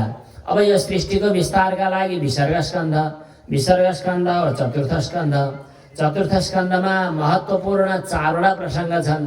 यी चारवटा कथाहरू संक्षिप्त रूपमा सारांशको रूपमा आज वर्णन गर्नु छ। चार पुरुषार्थ हाम्रो जीवनमा महत्त्वपूर्ण छन् भन्ने कुरा बताइएको छ। धर्म, अर्थ, काम, मोक्ष। चार पुरुषार्थ भनेका के हुन्? धर्म, धर्म पनि कमाउनु पर्छ। अर्थ भनेको धन पनि कमाउनु पर्छ। काम भनेको विषय भोग पनि गर्नुपर्छ, यो पनि पुरुषार्थ हो। र मोक्ष, मोक्ष पनि आवश्यक छ, यो पनि पुरुषार्थ हो। अझ मोक्ष चाहिँ परम पुरुषार्थ हो। त यी चार पुरुषार्थ हामीले अवलम्बन त गरेका छौँ, तर कसरी गर्नुपर्दछ भन्ने शिक्षा दिनका लागि पहिलो 7 अध्यायमा दक्ष प्रजापतिको प्रसङ्गद्वारा धर्माचरण कस्तो हुनुपर्दछ भन्ने कुराको उल्लेख गरिएको छ। यसभन्दा अगाडि यहाँ स्वयम्भू मनु र शतरूपा महारानीका सन्तानहरूको चर्चा गर्ने क्रममा आकुति नाम गरेका मुनिलाई रुचि नाम गरेकी छोरी दिइयो। यिनैका सन्ततिहरूबाट विभिन्न योगीहरूले, विभिन्न ऋषिहरूले चाहिँ सन्तानहरू जन्माए भन्ने कुरा छ। यसै प्रसङ्गमा अनसुया नाम गरेकी जो छोरी थिइन्, तिनी अत्रि नाम गरेका ऋषिलाई दिइयो। ती अत्रि नाम गरेका ऋषिले भगवानको आराधना गर्दा त्रिगुणमय भगवानको आराधना गरेको हुनाले ब्रह्मा विष्णु महेश्वर तीनटै देवता चाहिँ प्रकट हुनुभयो। तीनटै देवताले वरदान दिने भन्नुभयो। मैले त एउटालाई आराधना गरेको, हजुरहरू तीनटा किन पाल्नुभयो भन्दा सृष्टि स्थिति र प्रलयको कारण भनेको कारणले गर्दा एउटै भए पनि हामी तीनटै आयौँ, हामी तीनैमा फरक छैन भनेर ब्रह्मा विष्णु र महेश तीनै देवताले सँगै अभिव्यक्त हुनुभएको भन्ने प्रसङ्ग आएको छ। र त्यस प्रसङ्गमा पुत्रको रूपमा तीनै देवताहरू प्रकट हुनुभयो। अत्रि नाम गरेका ऋषि दत्तात्रेय, अत्रि नाम गरेका ऋषिबाट भगवान विष्णुको अंश दत्तात्रेय भनेर जन्मिनुभयो। ब्रह्मा शिवजीको अंश दुर्वासा भनेर जन्मिनुभयो। ब्रह्माजीको अंश चन्द्रमा भएर जन्मिनुभयो भन्ने कुरा आएको छ। यस प्रसङ्गमा पनि अरू आन्तरिक कथाहरू, धेरै रमाइला कथाहरू छन्, तर आज प्रसङ्गलाई प्रणाम गर्नुपर्ने भयो। भक्तवत्सल भगवानको। अब जो देवहुती आकुति देवहुती प्रसूति नाम गरेकी छोरी दक्ष प्रजापतिलाई दिइएको थियो। उनका धेरै सन्तान छोरीहरू जन्मिएका थिए। अरू छोरीहरू देवतालाई दिइयो, तर शिवजीलाई चाहिँ ब्रह्माजीको आज्ञा अनुसार सती नाम गरेकी छोरी दिइयो। भगवान शिवजीले सतीसँग विवाह गर्नुभयो, तर दक्ष प्रजापतिलाई त्यति चित्त बुझेको थिएन। एउटा कुनै ब्रह्म सभा थियो, सभामा सबै देवता पनि बसेका थिए। दक्ष प्रजापति, भगवान शिवजी पनि हुनुहुन्थ्यो, ब्रह्माजी पनि हुनुहुन्थ्यो। दक्ष प्रजापति बीचमा आइपुगे। दक्ष प्रजापतिले आफूलाई कसले नमस्कार गर्दैन भनेर चासो राख्थे। सबै त उठेर दक्ष प्रजापतिलाई सत्कार गरे। भगवान शिवजी उठ्नु भएन, ब्रह्माजी पनि उठ्नु भएन। ब्रह्माजी त पितामह हुन्, उठेनन्, केही भएन। तर यी शिवजी उठेनन्। ज्वाइँ भएर के भो, मलाई स्वागत नगर्ने, मेरो स्वागतमा नउठ्ने भनेर दक्ष प्रजापतिले कडा शब्दहरूद्वारा गाली गलौज गर्न थाल्यो। भगवान शिवजी त चुपचाप आँखो चिम्लेर बसिरहनु भएको थियो। शिवगणहरूले, शिव पार्षदहरूले एक आपसमा केही भनाबैरी भयो। भगवान शिवजीले विचार गर्नुभयो, यो भनाभनको बिचमा बस्नु हुँदैन, चुपचाप जानुभयो। सतीलाई केही पनि भन्नु भएन, आँखा चिम्लेर तपस्या गरेर बसिरहनु भयो भगवान शिवजी। दक्ष प्रजापतिको मनमा क्रोधको ज्वाला दन्किन थाल्यो। दक्षले शिवलाई अपमान गर्ने नै उद्देश्यले यज्ञको आयोजना गर्यो। यज्ञमा अरू देवतालाई बोलायो, भगवान शिवजी कहाँ निमन्त्रणा गएन। देवताहरू, देवाङ्गनाहरू आकाश मार्गबाट गइरहेको सतीले देख्नुभयो। सतीले सोध्नुभयो, कहाँ हिँडेको? अरू देवपत्नीहरूले बताए कि हाम्रा माइत दक्ष प्रजापतिको घरमा यज्ञ छ, तिमीलाई निम्तो आएन? सतीले भन्नुभयो, आएन, हामी त गएको भनेर चुमुक चुमुक गर्दै जहाज विमानमा चढेर सब गएको देखेपछि सतीको मनमा पनि खटपटी भयो। अनि भगवान शिवजीलाई भन्न थाल्नुभयो, माइत जानु पर्यो। भगवान शिवजीले भन्नुभयो, किन? सतीले भन्नुभयो, ठुलो कार्य लागेका छन् रे, जानुपर्छ। शिवजीले भन्नुभयो, निम्तो आएको छ र? सतीले भन्नुभयो, आफन्त कहाँ जान, निम्तो चाहिन्छ र? शिवजीले भन्नुभयो, हो हुन त, तर नजाउँ कि क्या हो? पार्वतीले भन्नुभयो, सतीले भन्नुभयो, हजुर नगए नजानु, म त जान्छु। भगवान शिवको जुन भावना, सतीको त्यही भावना, यो राम्रो कुरा हो। शिव भाव भन्दा भिन्न भाव जब सतीको हुन्छ तब अनर्थ सुरु हुन्छ। अनि पैदलै सती हिँडेको देखेर भगवान शिवजीले आफ्नो वाहन गोरु पठाइदिनु भयो। गोरुमाथि चढेर, भगवानको वाहनमाथि चढेर सती माइत जानुभएको छ। माइत जानुभयो। जाँदा शिवजीको कहीँ स्थापना भएको देख्नु भएन। नदेखेपछि सतीले भन्न थाल्नुभयो, मेरो पतिदेव भगवान शिवजी जो देवाधिदेव हुनुहुन्छ, भगवान शिवजीको अपमान। त्यहाँ अरू माइतीहरूले पनि त्यति आफूलाई चासो नगरेको, भगवान शिवजीको अपमान गरेको, आफ्ना पिताले भगवान शिवजीको सम्बन्धमा कडा रुखो वचन बोलेको सुनेर सतीलाई खपिसक्नु भएन। अनि सती देवीले एकदम रिसाएर भन्न थाल्नुभयो, जुन भगवान शिवजी जस्तो सर्वश्रेष्ठ संसारमा देवता कोही छैन, त्यस्ता भगवान शिवजी जो सबैको अन्तर्यामी आत्मा हुनुहुन्छ, भगवान शिव जसको प्रिय अप्रिय भन्नु केही पनि छैन, यस्ता भगवानलाई अपमान गर्ने, यस्ता भगवानको विरोध गर्ने, यो त एकदमै नराम्रो कुरा भयो। शिव शब्दको अर्थ नै कल्याण हो। जुन 2 अक्षरको नाम शिव, यो उच्चारण गर्दा नै सम्पूर्ण पापहरू समाप्त हुन्छन्। यस्ता पवित्र कीर्ति भएका भगवान शिवजीलाई तिमी जस्ता अज्ञानी, तिमी जस्ता दुष्ट, तिमी जस्ता तामसीले मात्रै हो निन्दा गर्ने। भगवान शिवजीको अरूले निन्दा गर्दैनन्। यत द्व्यक्षरम नाम गिरेरितम नृणाम सकृत प्रसंगात अघमाशु हन्ति तत पवित्र कीर्तिम तमलंघ्य शासनम भवानहो दृष्टि शिवम शिवेतरा। कसरी निन्दा गर्न सकेको भगवान शिवजीको? जुन भगवान शिवजीको सेवामा समर्पित भएका सन्त महात्माहरू, महापुरुषहरूले भगवान शिवजीकै चरण कमलको नित्य निरन्तर चिन्तन गरेर ब्रह्मानन्दको अनुभव गर्दछन्। त्यस्ता भगवान शिवजी, विश्वबन्धु भगवान शिवजीसँग वैरभाव गर्ने, जसले भगवान शिवजीको निन्दा गर्दछ त्यो निन्दा त सुन्नै हुँदैन। सकिन्छ भने जसले निन्दा गर्छ उसलाई समाप्तै पारिदिनु, सकिँदैन भने कान थुनेर हिँड्नु। कसैले शिवनिन्दा गरेको छ भने त्यसको जिब्रो थुतिदिए पनि फरक पर्दैन, त्यो सकिन्न भने पनि आफू त्यहाँबाट अलग हुनु, तर सुनेर नबस्नु। कर्णौ पिधाय निरयाद यद कल्प ईशे धर्मा भितर्य श्रेणीभिर्निभिरस्यमाने छेन्द्यात् प्रसह्य रुषतीम असतीम प्रभुश्चेत् जुह्वामसूनपि ततो विसृजेत् सधर्मः। सती माता भन्नुहुन्छ, हजुर शिवनिन्दकको शरीरबाट पैदा भएको यो जिन्दगीलाई मैले राख्नु पनि बेकार हो। कुनै दिन भगवानले मलाई दाक्षायणी भनेर बोलाउनु भयो भने लाज मर्दो हुन्छ, म बाँच्नु पनि ठिक छैन हजुर जस्ता शिवद्रोहीको छोरी भएर, त्यस कारणले अब म बस्न चाहन्न भन्नुभयो।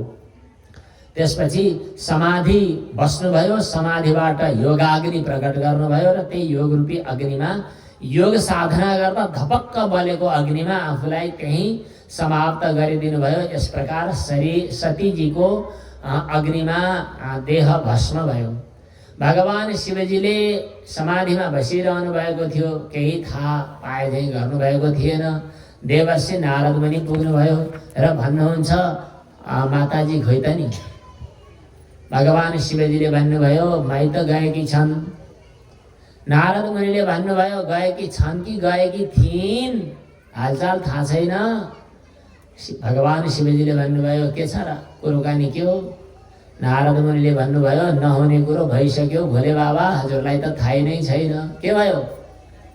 यसरी सती माताले शरीर त्याग्नुभयो। हजुरको अपमान सहन नसकेर शिवजी पनि क्रुद्ध हुनुभयो र शिवजीले आफ्नो जटाबाट क्रोध प्रकट गरेर जटाको प्रहार गरेर वीरभद्र र भद्रकाली प्रकट गर्नुभयो। वीरभद्र र भद्रकाली गएर त्यो दक्ष प्रजापतिको यज्ञ विध्वंस गरिदिए। कथा लामो छ। दक्ष प्रजापतिको पनि शिरच्छेदन भयो। पछि देवताहरूले आएर भगवान शिवको स्तुति गरे। भगवान शिवजीले दक्ष प्रजापतिको शिर फेरि जोडिदिनु भयो र यज्ञलाई पूर्ण पनि गरिदिनु भयो। आशुतोष भगवान शङ्करले आशुतोष भगवानको यो कथा त अलिअलि हजुरहरूले स्वस्थानीमा पनि सुन्नुभयो, केही उल्टो सुन्नुभयो, केही सुल्टो सुन्नुभयो, छुट्टै कुरा हो। यसको तात्पर्य अर्थ के हो भने हामीले यज्ञ कर्म गर्दछौँ। यज्ञ कर्म गर्दा श्रद्धापूर्वक कर्म गरेनौँ भने त्यो कर्म पूर्ण हुन सक्दैन र यज्ञ कर्म पूर्ण गराउने भगवान शिवजी हुनुहुन्छ। भगवान शिवप्रति श्रद्धा नगरिएमा यज्ञ फल पूर्ण हुँदैन, यज्ञ कर्म पूर्ण हुँदैन। एउटा अर्थ यो हो हामीलाई प्राप्त भएको।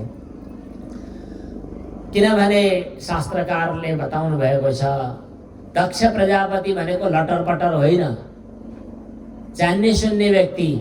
दक्ष शब्दको अर्थ नै ज्यादै चतुर भन्ने हुन्छ, ज्यादै सिपालु। दक्ष क्रिया दक्षो दक्ष। त्यहाँ यज्ञ कर्म गर्न मन्त्र पढ्ने ब्राह्मणहरू पनि लटरपटर थिएनन्। जसले मन्त्रको पहिलो साक्षात्कार गरे ती मन्त्रद्रष्टा ऋषिहरू नै मन्त्र पढ्न आएका थिए। अनि देवताहरू पनि हामीले जस्तो कुशमा माने आवाहन गर्ने अनि यसो चाहिँ सुपारीमा बोलाउने होइन। देवताको आवाहन गरेको ठाउँमा देवता स्वयं आएर थपक्क बस्थे। क्रिया दक्षो दक्षः क्रतुपतिरधीशस्तनुभृतां ऋषीणाम आर्तिज्यम शरणद सदस्या सुरगणा। यति हुँदाहुँदै पनि भगवान शिवजी यज्ञाधीश हुनुहुन्छ, यज्ञ फलदाता हुनुहुन्छ। यज्ञ फलदाता भगवान शिवजीले नै यज्ञलाई समाप्त गरिदिनु भयो। किनभने यज्ञमा श्रद्धा थिएन, त्यस कारणले। क्रतुभ्रंशस्तत्तः क्रतुफलविधान व्यसनिनो ध्रुवं कर्तुः श्रद्धा विधुरमभिचारा हे मघा। त्यस कारणले यज्ञ कर्म गर्दा श्रद्धा चाहिन्छ अनि बल्ल यज्ञ पूर्ण हुन्छ। धर्माचरणमा श्रद्धा साथमा भएन भने धर्माचरण पूर्ण हुँदैन। यो पहिलो 7 अध्यायबाट प्राप्त भएको उपदेश हो भक्तवत्सल भगवानको। अब त्यसपछि दोस्रो प्रकरण आयो जहाँ अर्थ पुरुषार्थको चर्चा छ 5 अध्यायहरूमा। किनभने विषय भोग 5 इन्द्रियहरूद्वारा गरिन्छ। यहाँ ध्रुव चरित्र आएको छ। यो विस्तृत रूपमा हजुरहरूले अरू बेला पनि सुन्नुहुन्छ, त्यस कारणले संक्षिप्त रूपमा ध्रुव महाराजको चरित्र अब अगाडि बढिरहेको छ। स्वयम्भू मनुका दुईटा छोराहरूमध्ये एउटा उत्तानपाद भन्ने थिए। उत्तानपादका दुईटी दुलही थिए जसको नाम सुनीति र सुरुचि थियो।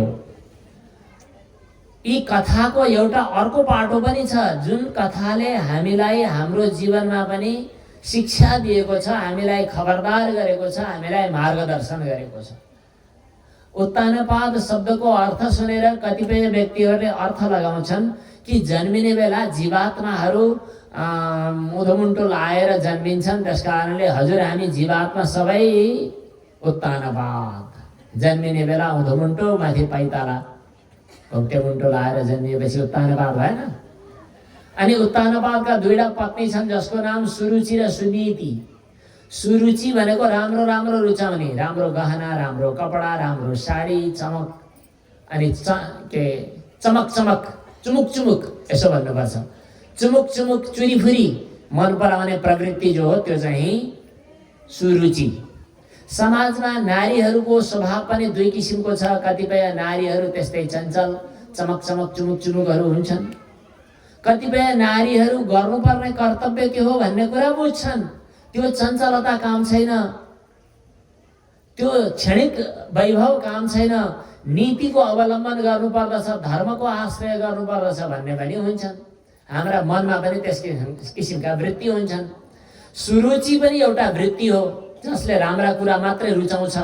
सुनीति अर्को चित्तवृत्ति हो जसले चाहिँ असल गर्नुपर्ने कर्तव्य हो त्यति मात्रै रुचाउँछ।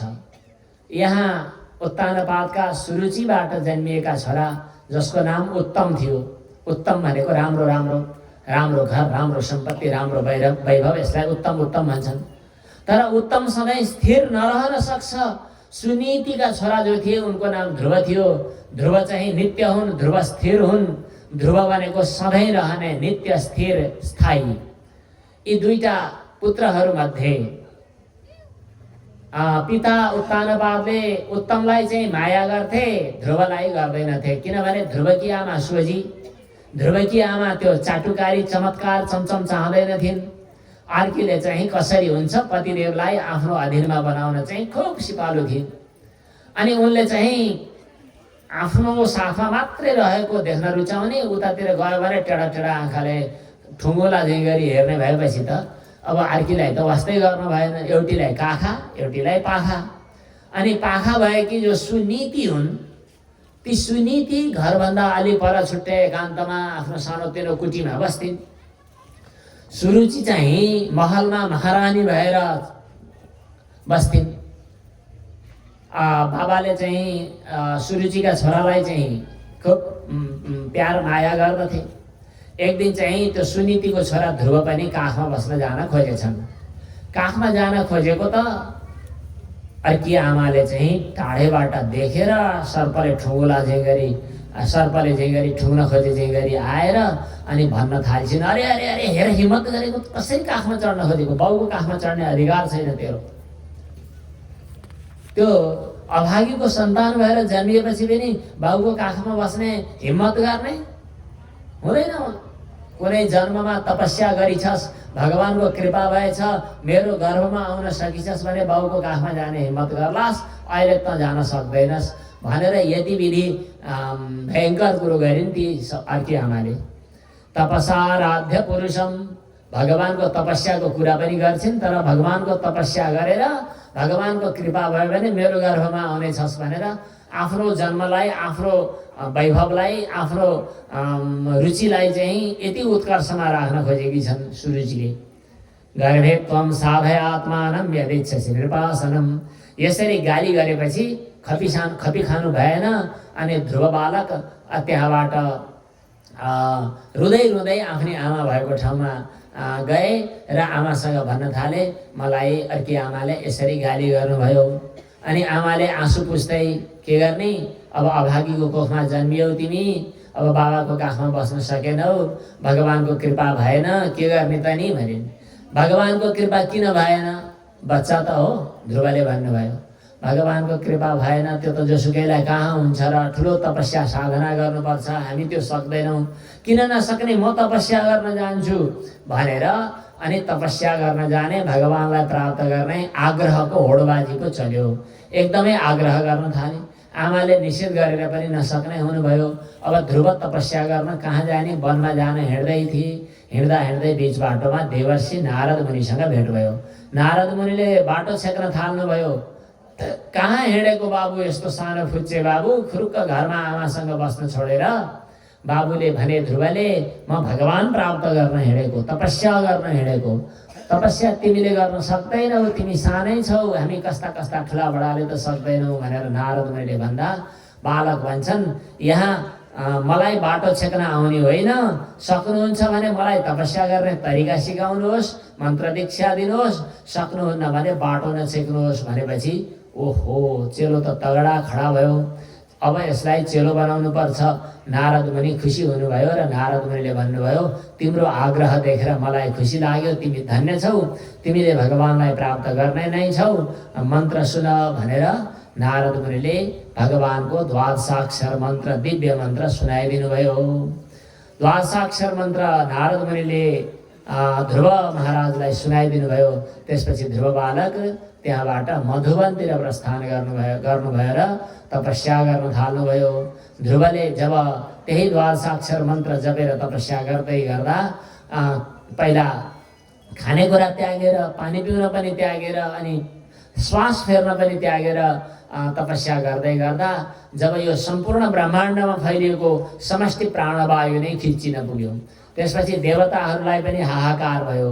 देवताहरूले भगवानसँग गएर बिन्ती गरे, हे भगवान, एउटा हजुरको भक्तले तपस्या गर्दा विश्वभर ब्रह्माण्डको प्राणवायु खिचिएको छ। भगवानले भन्नुभयो, ऊ मेरो भक्त हो, म गएर उसलाई कृपा गर्दछु। भगवान गरुडारूढ भएर ध्रुव भएको ठाउँमा टुप्लुक्क अगाडि आइपुग्नु भयो भक्तवत्सल भगवानको।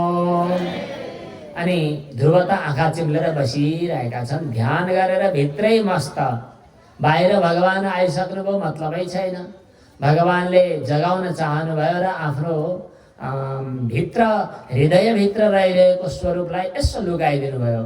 लुकाइदिएपछि ध्रुव झस्किएर आफूले प्राप्त गरिरहेको भगवानको दिव्य दर्शनबाट विचलित भएर, दिव्य दर्शन नपाउँदा विचलित भएर बाहिर हेर्न थाल्नुभयो। हेर्दा बाहिरै भगवानलाई देख्नुभयो।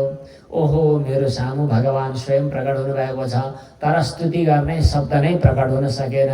भगवानले आफ्नो कृपामय शङ्खले गलामा स्पर्श गर्नुभयो। त्यसपछि ध्रुवजी बोल्न सक्नुभयो र ध्रुवजीले भगवानको स्तुति गर्नुभयो। स्तुति गर्दा के भन्नुपर्दछ? वेदका मन्त्रहरू स्तुतिका मन्त्र हुन सक्छन्, गुरुहरूले सिकाएका अरू मन्त्र पनि हुन सक्छन्, तर भावना बोल्नु त्यहाँभन्दा ठुलो मन्त्र हुन्छ। मन्त्रको महत्त्व सधैँ छ, तर स्तुतिको क्रममा भावना चाहिँ प्रकट हुनु अझ बढी महत्त्वपूर्ण हो, चाहे त्यहाँ शब्दका बान्कीहरू नमिलेको किन नहोस्। ध्रुवले स्तुति गर्दा यही भन्नुभयो कि जसले मेरो हृदयभित्र प्रवेश गरेर वाणीको रूपमा प्रकट हुने सामर्थ्य दिनुभयो, अनि अरू हात पाउ जस्ता इन्द्रियहरू सञ्चालित भएर आफ्ना कर्म गर्ने सामर्थ्य दिनुभयो, त्यस्तो भगवानलाई म प्रणाम गर्दछु। भगवानको दर्शन हजुरहरूले प्राप्त गर्नुभएको छ कि छैन? देख्ने दिव्य दृष्टि भएकाले प्राप्त गर्दछन्।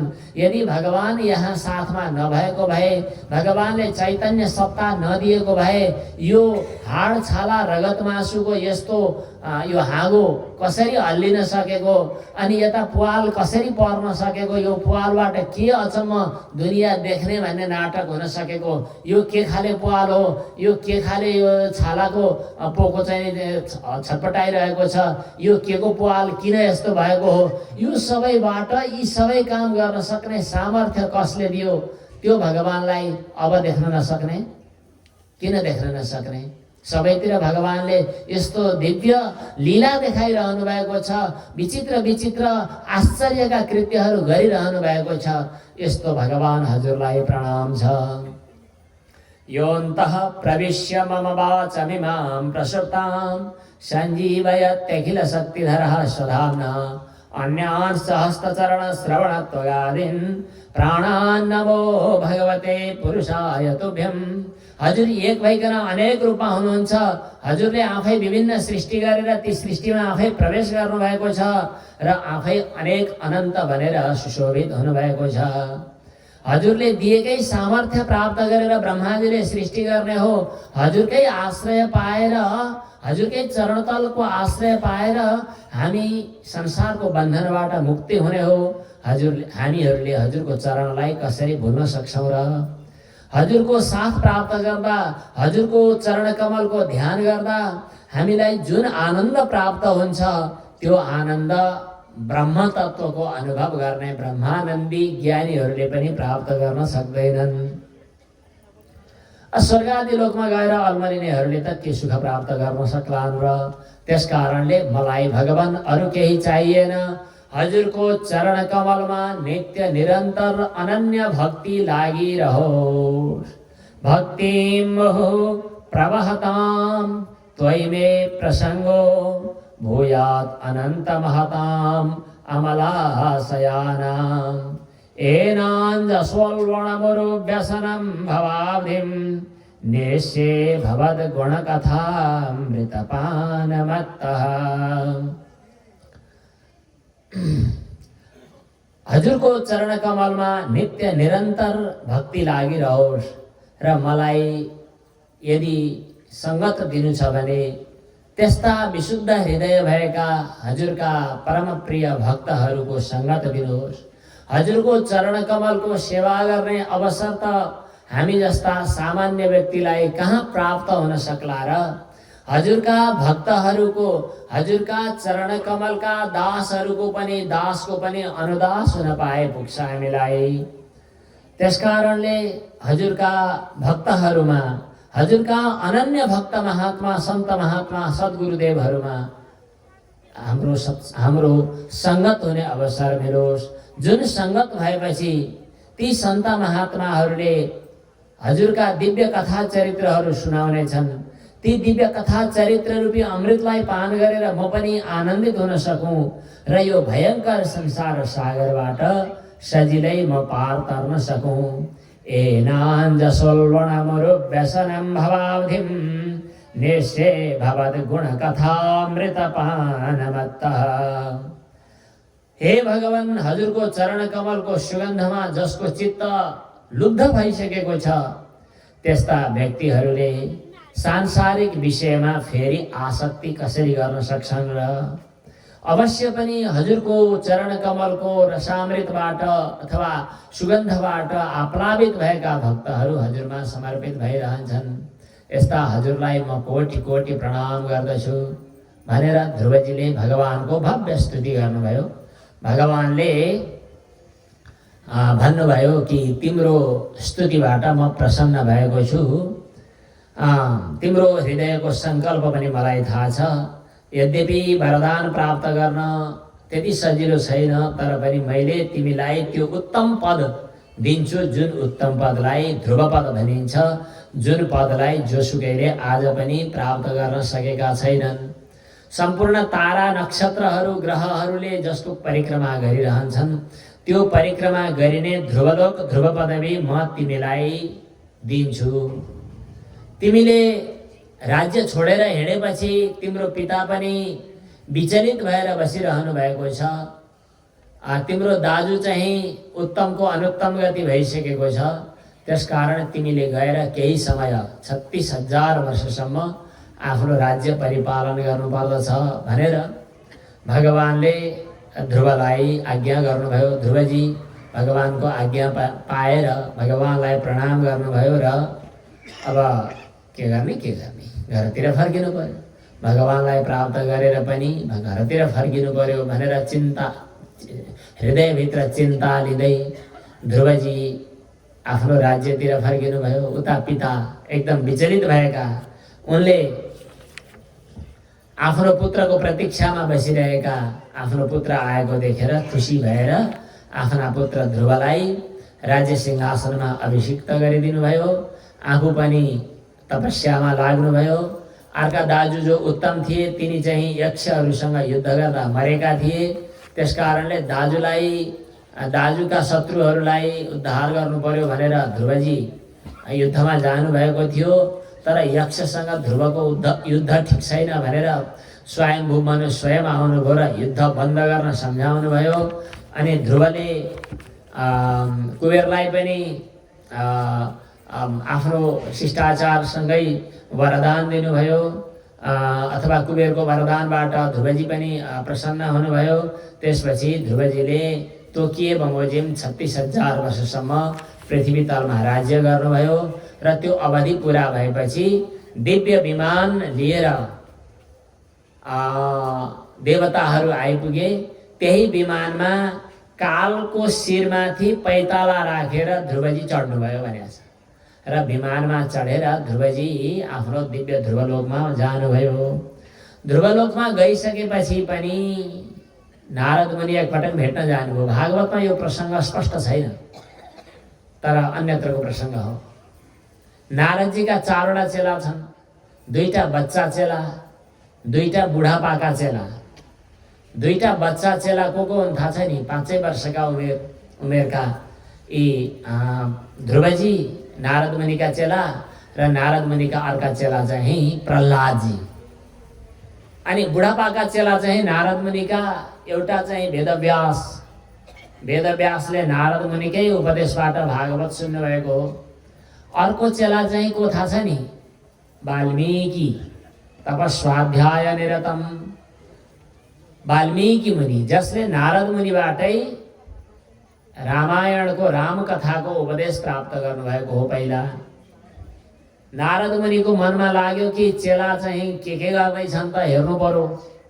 ध्रुवलोकमा ध्रुवजी के गर्दैछन् भनेर हेर्न जानुभयो। हेर्न जाँदा ध्रुवको आँखाबाट आँसुका धारा बगिरहेका छन्, तप तप बगिरहेका छन्। एकदम गदगद भएर, एकदम चिन्ता मानेर, एकदम ओठमुख सुकाएर बसिरहेका। नारद मुनिले सोध्नुभयो, चेला के छ हालखबर? ध्रुवजी भन्नुहुन्छ, गुरुदेव हजुरको कृपा भयो, भगवानको कृपा भयो। हजुरको कृपाद्वारा भगवानको दर्शन प्राप्त भयो, तर म ठगिएँ, बर्बाद भयो, चौपट भयो, खत्तम भयो। के भयो? के समस्या पर्यो? मैले भगवानको दर्शन पनि प्राप्त गरेँ, भगवानले वरदान दिने क्रममा राज्य दिने भन्नुभयो, अनि ध्रुवलोक दिने भन्नुभयो। मैले हो त क्या र ठिकै छ भन्ने ठाने। मैले भगवानको चरणकै अनन्य भक्ति मात्र किन लिइन? मैले भगवानको चरणबाट पनि फेरि चरण प्राप्त गरिसकेपछि पनि किन संसारमा फर्किएँ? किन म व्यवहारमा फर्किएँ? म किन भगवानको चरणमा नै समर्पित हुन सकिन? मलाई यही ठुलो चिन्ता छ भनेर ध्रुवजीले भन्नुभयो। नारद मुनिले विचार गर्नुभयो, अरे भक्त हुनु त यस्तो भक्त, भगवानलाई प्राप्त गरे त भगवानलाई प्राप्त गरिहालियो नि, अब त्यसपछि प्राप्त गर्नुपर्ने बाँकी के रह्यो र? तर भगवानलाई प्राप्त नगर्दा पनि, भगवानको चरणबाट टाढा हुँदा पनि भगवानको चरणको नित्य स्मरण गरिरहने यी ध्रुवको भक्ति कति महत्त्वपूर्ण भक्ति हो। चेला हुनु त यस्तो भनेर नारद मुनि चाहिँ खुसी हुनुभयो। भगवानको दर्शन प्राप्त गर्नु भन्दा पनि ठुलो भगवानको दर्शनको अभिलाषामा भगवानको नित्य निरन्तर ध्यान स्मरण गरिरहनु, यस्तो पनि ठान्छन् भक्तहरू। वास्तवमा भगवानको सान्निध्य त, भगवान त व्यापकै हुनुहुन्छ नि। भगवानको सान्निध्य त हाम्रो भावनाले, हाम्रो हृदयले, हाम्रो भक्तिले हुने हो, हाम्रो एकाग्रताले हुने हो, हाम्रो अनन्यताले हुने हो। यस प्रकार ध्रुवजीको दिव्य ध्रुवलोक यात्रापछि ध्रुवकै वंश परम्परामा एउटा अङ्ग नाम गरेका राजा हुनुभयो। जुन अङ्ग नाम गरेका राजाले मृत्युकी छोरी सुनिथासँग विवाह गर्नुभएको थियो अनि सन्तान जन्मियो बेन। बेन सन्तान ज्यादै दुष्ट थियो। उसले आफ्नो राज्यमा कहीँ यज्ञ पूजापाठ कर्महरू केही गर्न दिँदैनथ्यो। न यष्टव्यम न होतव्यम न दातव्यम द्विजाः क्वचित्। दुष्ट अधर्मीहरूको राज्यको चर्चा आयो भने बेनको कुरा गर्ने गरिन्छ। लौ कता हो काजक्रिया बसेकालाई काजक्रिया गर्न दिएनन्, पूजापाठ गर्नेलाई पूजापाठ गर्न दिएनन्, गुरुकुलमा पढ्नेहरूको टुप्पी काट्दिए, जनै काट्दिए भन्ने सुन्दा यो बेनको जस्तै राज्य भएछ कि क्या हो जस्तो चर्चा हुने गर्दथ्यो।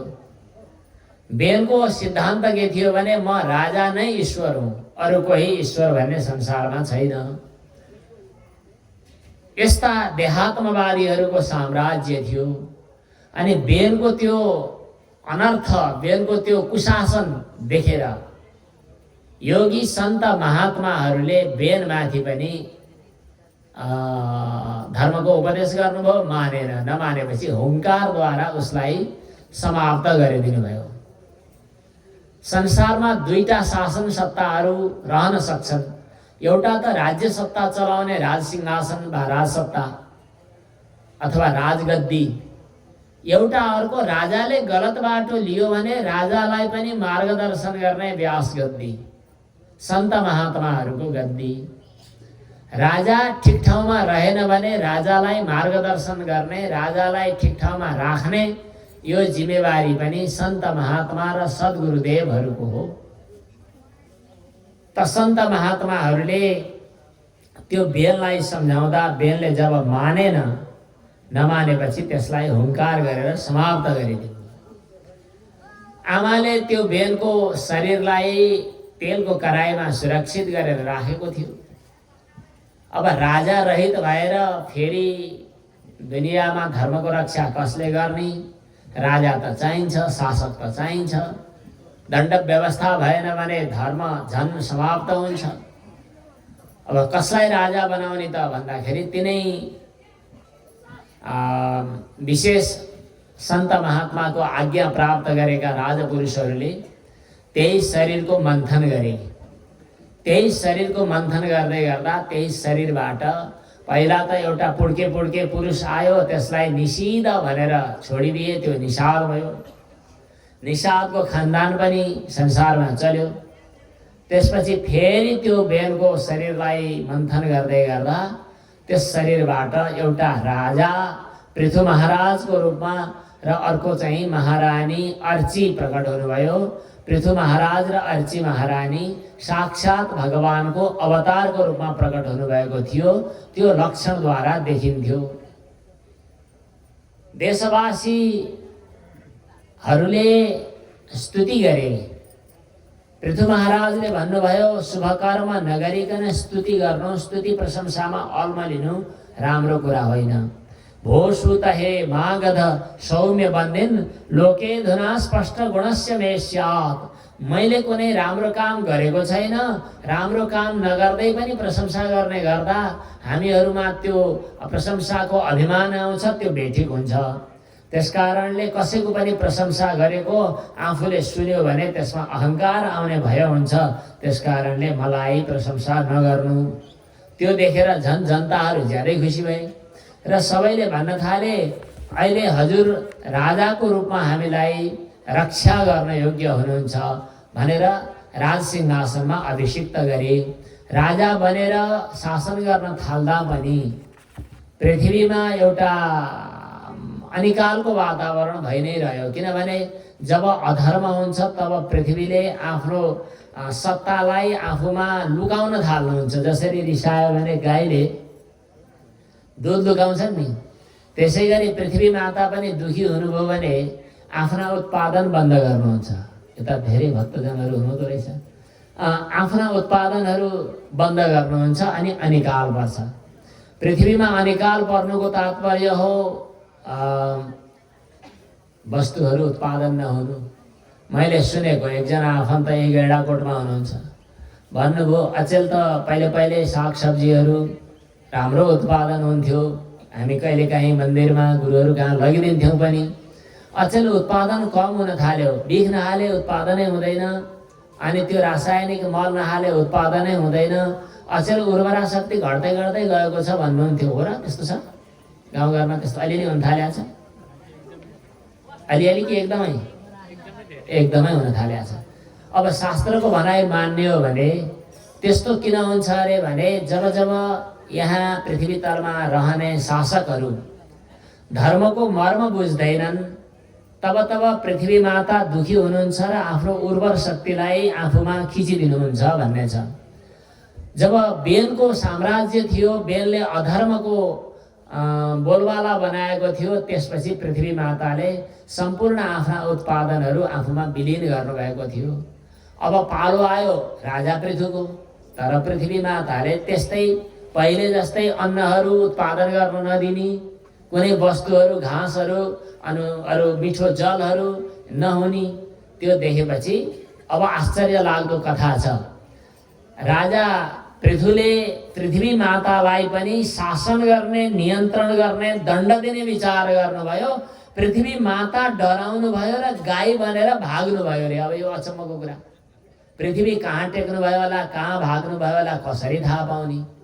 यहाँ गाई बनेर शब्दको अर्थ पृथ्वी गतिशील छन्, गौ हुन्, त्यस कारणले पृथ्वी घुम्छिन् भन्न खोजेको भने पनि ठिकै छ। तर त्यति मात्रै होइन, यसको रहस्य अर्कै छ। हामीले जसलाई पृथ्वी भन्छौँ यो पृथ्वीको स्थूल शरीर हो। यो स्थूल शरीरभित्र अर्को चैतन्य सत्ता छ जो पृथ्वी माता भनेर हामी पुकार गर्दछौँ। जसरी हाम्रो शरीर पनि बाहिर हेर्दा जड हो, हाडछाला रगत मासुको हो, हाम्रा शरीरमा घुम्ने सानातिना किराहरू जुम्राहरूले हाम्रो शरीरलाई पनि एउटा जड पृथ्वीको रूपमा अनुभव गर्लान्। बाहिर देख्दा छाला, बाहिर देख्दा हाड, बाहिर देख्दा मासु, तर त्यहाँभित्रको अर्को चैतन्य सत्ताको कारणले हामी चेतनावान छौँ। जसरी त्यसै गरी पृथ्वीलाई पनि हामीले बाहिरबाट हेर्दा जडको रूपमा देखिरहेका छौँ, तर पृथ्वीभित्र चैतन्य सत्ताको अनुभव गर्न हामीलाई हाम्रा पूर्वजहरूले सिकाउनु भएको छ। जुन पृथ्वीभित्रको चैतन्य सत्तालाई हामी माताको रूपमा सम्मान गर्दछौँ र पृथ्वी आमा भन्दछौँ। तिनै पृथ्वी आमा चैतन्य सत्ता गौको रूपमा गतिशील बनेर भाग्नु भयो भनेको। त्यसपछि जब राजा पृथ्वीले दण्ड दिन प्रयास गर्नुभएको थियो, त्यसपछि कहाँसम्म भाग्ने र जहीँ भाग्दा पनि भाग्ने ठाउँ नभएपछि पृथ्वी माताले राजा पृथुलाई प्रणाम गर्नुभयो। राजा पृथुले भगवती पृथ्वीलाई भन्नुभयो, म तिमीलाई नियन्त्रण गर्न चाहन्छु, समाप्त गर्न चाहन्छु। पृथ्वी माताले भन्नुभयो, मलाई समाप्त गरेर त भगवान कहाँ पृथ्वीमा यी संसारका पृथ्वीका मानिसहरू प्राणीहरू बस्लान्। बरु मलाई समाप्त गर्ने होइन, मबाट दोहन गर्ने, मबाट महत्त्वपूर्ण रस सम्पदाहरू लिने प्रयास गर्नु। कसरी लिने त? यसरी लिने बताइदिनु भयो। र तत्तत वस्तुहरूलाई बाछो बनाएर तत्तत प्राणीहरूले, तत्तत देवताहरूले, तत्तत वस्तुहरूले आफ्नो लागि आवश्यक पर्ने योग्य सामग्रीहरू दोहन गरे। अन्न खानेहरूले अन्न लिए, अब अन्न राम्रो उत्पादन हुने भयो। घाँस खानेहरूले घाँसको दोहन गरे, सर्प आदिले विषको दोहन गरे, जल पिउनेहरूले जलको दोहन गरे। जो जसलाई जे चाहिने थियो सबैले आफ्नो ढङ्गले पृथ्वी माताबाट दोहन गरे। यसरी दोहन गर्न पनि धर्माचरण र पृथ्वी माता प्रतिको श्रद्धाको आवश्यकता पर्दछ। प्रकल्प्य वत्सम कपिलम सिद्धा सङ्कल्पनामयम। यहाँ पितृहरूले के दुहे, कव्य दुहे, हव्य दुहे देवताहरूले, अनि सिद्धहरूले चाहिँ के दुहे, विद्याधरहरूले के दोहन गरे, यी अलग अलग यहाँ उल्लेख गरेको छ। जसको जस्तो जस्तो आहारा हो त्यो सबै पृथ्वीबाट प्राप्त गरे। अनि पृथु महाराजले यज्ञ गर्नुभयो। यज्ञ गरेर नै समाजलाई सुव्यवस्थित गर्न सकिन्छ। यज्ञ भनेको के हो? यज्ञ भनेको देवतासँग मानिसहरूको आदान प्रदान हो, लेनदेन हो। जसरी हजुरहरू व्यापार गर्न बजार जानुहुन्छ, पैसा दिनुहुन्छ, सामान खरिद गरेर लिएर आउनुहुन्छ, यहाँ अलिकति व्यापारको नातो छ। तर देवताहरूसँग श्रद्धाको साथमा हामीले हवि दिन्छौँ, देवताहरूले वृष्टि दिन्छन्, त्यो वृष्टिबाट अन्न उत्पन्न हुन्छ, त्यो अन्न हामी फेरि देवतालाई अर्पण गरेर लिन्छौँ, फेरि देवताहरूले हामीलाई वृष्टि दिन्छन्। अग्नौ प्रास्ताहुतिः सम्यक् आदित्यमुपतिष्ठते, आदित्यात् जायते वृष्टिः, वृष्टेरन्नं ततः प्रजा। यस प्रकार देवताहरूसँग जनताको सम्बन्ध आदान प्रदान गर्ने यज्ञ हो। यज देव पूजा सङ्गतिकरण दानेषु। फेरि दिनका लागि कस्तो गजब के हामी मनुष्यहरूलाई कत्रो अधिकार प्राप्त भएको। वस्तु त हाम्रो होइन, तर हामीले दिए पनि दिएको हो नि। त्यो गण्डकीको किनारमा जानुहुन्छ, गण्डकीलाई केही चढाउनुहुन्छ कि चढाउनुहुन्न, कि नचढाइ नुहाउनुहुन्छ? नुहाएर नचढाइ रित्तै हात फर्किनुहुन्छ। चढाएर केही दिएर नुहाउनुपर्छ। के दिने? गण्डकीको जल उठाएर गण्डकीलाई दिने। क्या गजब! गण्डकीको जल उठाएर गण्डकीलाई दिए पनि हुने, भगवानकै वस्तु उठाएर भगवानलाई अर्पण गरे पनि हुने, तर दिनु चाहिँ पर्ने। यो हामीलाई यस किसिमको शिक्षा दिइएको छ। त यज्ञद्वारा यजनद्वारा भगवानको आराधना हुन्छ, देवताहरूको पूजा अर्चना हुन्छ। देवताको पूजा अर्चना गरे पनि घुमिफिरिकन उही परमतत्व परमात्माको आराधना हुन्छ। हामीले इन्द्रादि देवताको पूजा गरेको ठान्छौँ। इन्द्राय स्वाहा, अग्नये स्वाहा भन्छौँ, रुद्राय स्वाहा, वैश्वानराय स्वाहा। तर हरेक स्वाहा पछाडि त्यो तत्व चाहिँ, त्यो हामीले दिइएको वस्तु चाहिँ उही परमात्मामा जान्छ। आकाशात् पतितं तोयं यथा गच्छति सागरम सर्वदेव नमस्कारम केशवम प्रति गच्छति। उही परमतत्व, उही परमात्मा, उही केशव भगवानमा समर्पित हुन्छ। तर यजन चाहिँ गर्नुपर्दछ। यजन देवतासँगको सम्बन्ध हो, यजन सत्सङ्ग हो, र यजन भनेको दान पनि हो। यजन सृष्टिको मूल आरम्भ पनि हो। प्रजापतिले जनताको सृष्टि गरेर सृष्टिसँगै यज्ञ पनि सृष्टि गर्नुभयो र भन्नुभएको छ, यज्ञ संस्कारलाई तिमीले निरन्तरता देऊ, यज्ञ भए नै तिमीहरू सुरक्षित छौ। सहयज्ञ प्रजा सृष्टि। आज यज्ञ संस्कृति समाप्त भएको छ। हाम्रो त परम्पराले, हाम्रा पुर्खाहरूले सिकाएको हरेक दिन यज्ञ गर्नु। हजुरहरूले त यो सप्ताह लगाउनेलाई यज्ञ भन्ने गर्नुभएको छ। अचेल कताबाट आयो मलाई पनि थाहा छैन। महायज्ञको परम्परा पनि आएको छ। महायज्ञ, यो सप्ताह पनि सायद यहाँ महायज्ञ लेखिएको छ। भागवतमा, श्रीमद् भागवतको महात्म्यमा पनि सप्ताह यज्ञोत्र विलोकितो मया, यज्ञको कुरा छ, महायज्ञको कुरा त छैन। ज्ञान यज्ञ भनिएको छ, ज्ञान यज्ञ स्मृतो बुधै, तर महायज्ञ के हो थाहा छैन। अचेल धेरै मान्छे जम्मा भएर बाजागाजा पनि भयो भने त्यसलाई महायज्ञ भन्ने चलन छ। तर शास्त्रमा उल्लेख गरे अनुसार समष्टि अभिप्रायले, हरेक सबै व्यक्तिहरूको अभिप्रायले गरिने यज्ञलाई महायज्ञ भनिन्छ। लोक कल्याणको कामनाले गरिने यज्ञलाई महायज्ञ भनिन्छ। व्यष्टि अभिप्रायले, व्यक्तिगत गरिने यज्ञलाई यज्ञ भनिन्छ। समष्टि यज्ञलाई महायज्ञ भनिन्छ। यो शास्त्रको तात्पर्य हो। लामो समय लगाएर गरिने यज्ञलाई सत्र भनिन्छ।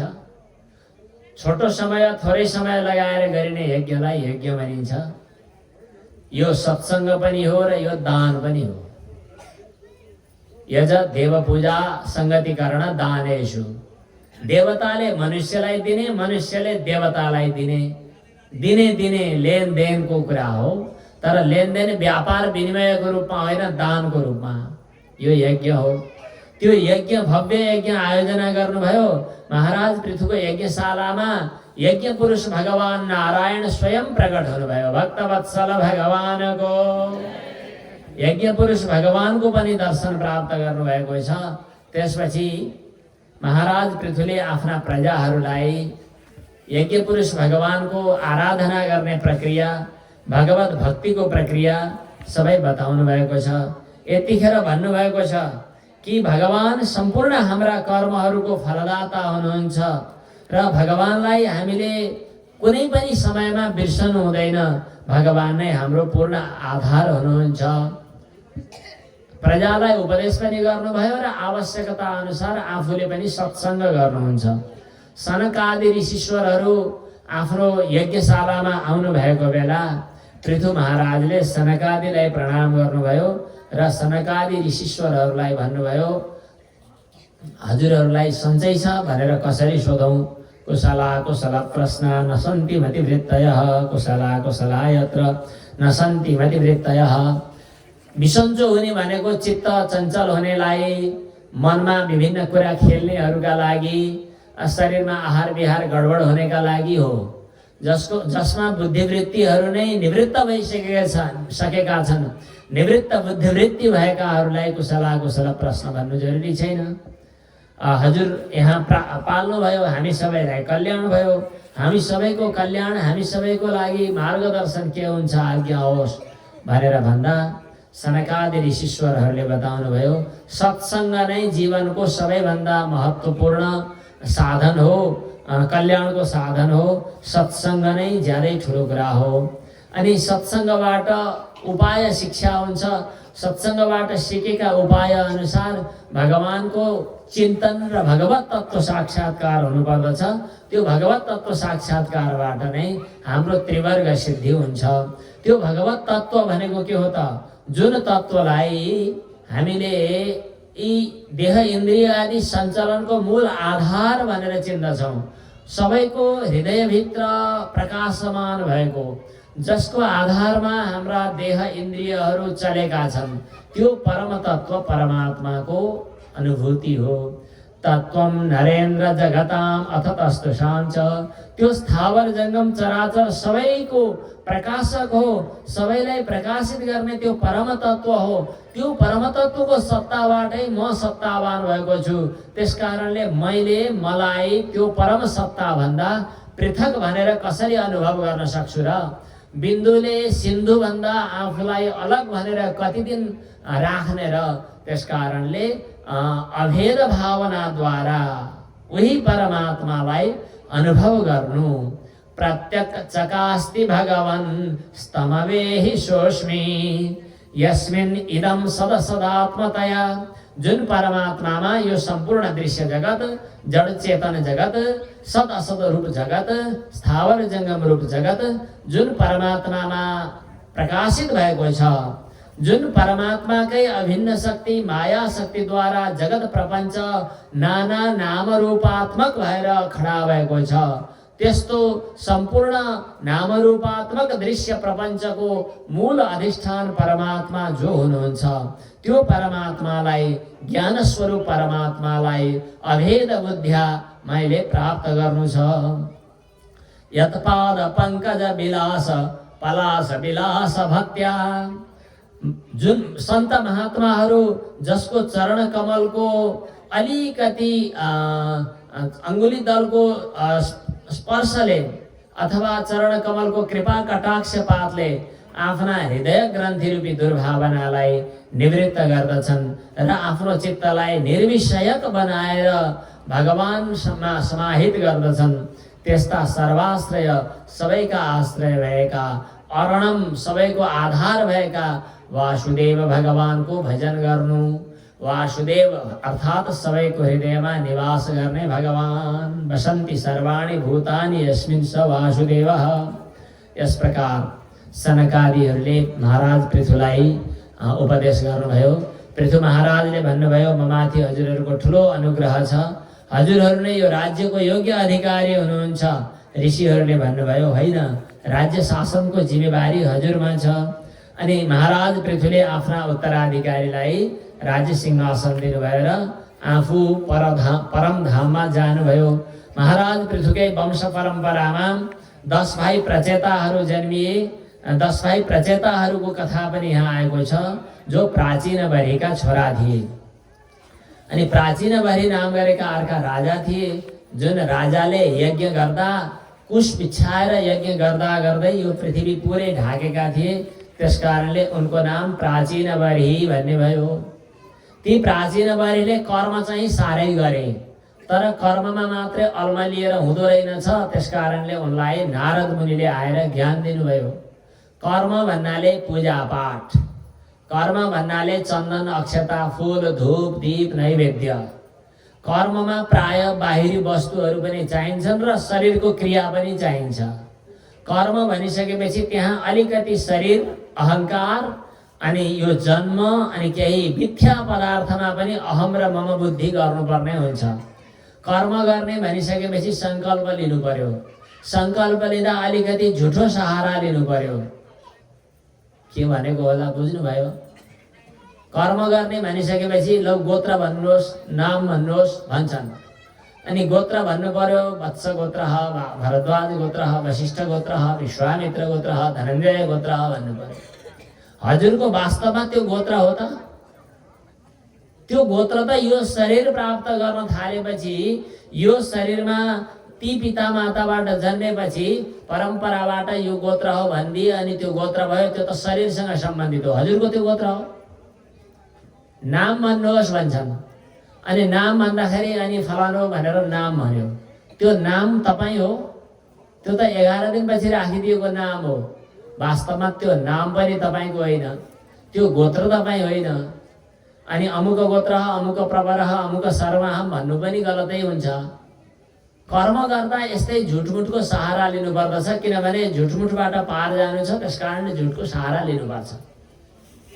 काँडो फाल्न काँडो चाहिए जस्तै दुष्कर्मको संस्कारलाई फ्याँक्नका लागि सत्कर्मको आवश्यकता पर्दछ। कर्म गर्नु, तर कर्ममा मात्रै अल्मलिएर हुँदैन।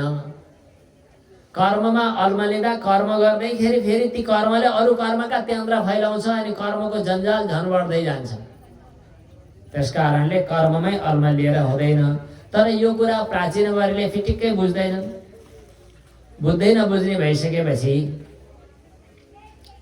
नारद मुनिले विचित्रको एउटा दृश्य देखाइदिनु भयो। त्यो दृश्य यसो पुर्लुक्क हेर्दाखेरि त्यहाँ हाडको चाङ देखियो। त्यो चाङ देखेर राजा पुरञ्जन अलमल्ल परे। के अरे प्राचीनवरी राजा प्राचीनवरी अलमल्ल परे। नारद मुनिले भन्नुभयो, हे प्राचीनवरी राजा, तपाईँले कर्म गर्दा तपाईँका कर्मको क्रममा मरेका प्राणीहरूको यो चाङ हो। तपाईँले पाप गरिरहनु भएको छ। ओहो, त्यसो भए कर्म के गर्ने त? कर्म गरेर हुँदैन? अन्त कर्म त गर्ने, तर चित्त शुद्धका लागि सत्वगुणात्मक कर्म गर्ने, तर कर्ममा मात्रै नअल्मलिने, आफ्नो भित्र रहेको परमात्मालाई बुझ्ने, आफूलाई बुझ्ने, आफ्नो र परमात्माको सम्बन्धलाई बुझ्ने। म को हुँ, कहाँबाट आएको हुँ, किन आएको हुँ, के गर्दैछु थाहा पाउने, आफूलाई पनि बुझ्ने अनि आफ्नो आधार परमात्मालाई पनि बुझ्ने भनेर सिकाउनु भयो। तर सत्सङ्ग सुन्ने गरेकाले पो बुझिन्छ। एक दिन आएर सुन्छु भने बुझिँदैन अनि मन चञ्चल भएको भइ गर्छ। खासै कुरोले पार लाग्ला जस्तो भएन। अनि नारद मुनिले चाहिँ नि एउटा कथा सुनाइदिनु भयो। कथा भनेपछि अलिकति कान ठाडा ठाडा हुन्छन्। अनि नारद मुनिले कथा सुनाउनु भयो। एकादेशमा एउटा पुरञ्जन नाम गरेको राजा थियो। त्यो पुरञ्जन राजाको अभिज्ञात नाम गरेको एउटा साथी थियो। दुईजना साथी भएर हिँडेका, हिँड्दा हिँड्दै साथी कता गयो थाहा भएन। राजा पुरञ्जन चाहिँ घुम्दै हिमालयको दक्षिणतिर आइपुगेछन्। हिमालयको दक्षिणतिर आइपुगे कि यो मौला कालीका डाँडाको दक्षिणतिर आइपुगे कि कता आइपुगे थाहा भएन। जे होस् दक्षिणतिर आइपुगेछन्। त्यहाँ आउँदाखेरि एउटा दिव्य विचित्रको एउटा सहर भेटियो। त्यो सहरमा भव्य महल देखियो।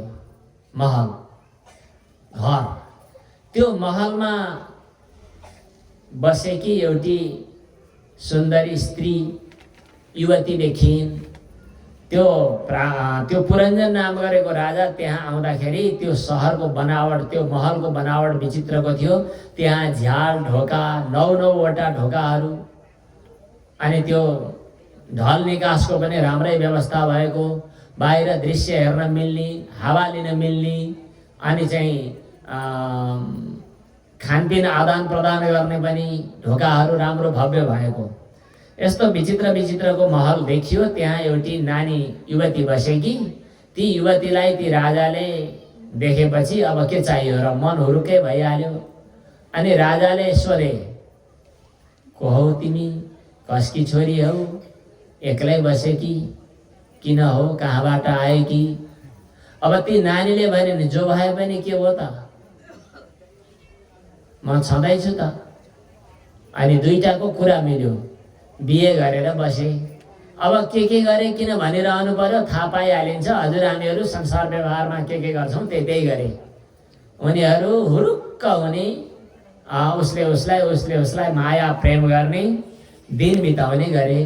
एकछिन पनि छोड्न नहुने, छोड्यो कि आएपछि रिसाएर ठुस्सिएर फेरि फकाउनु पर्ने फसा।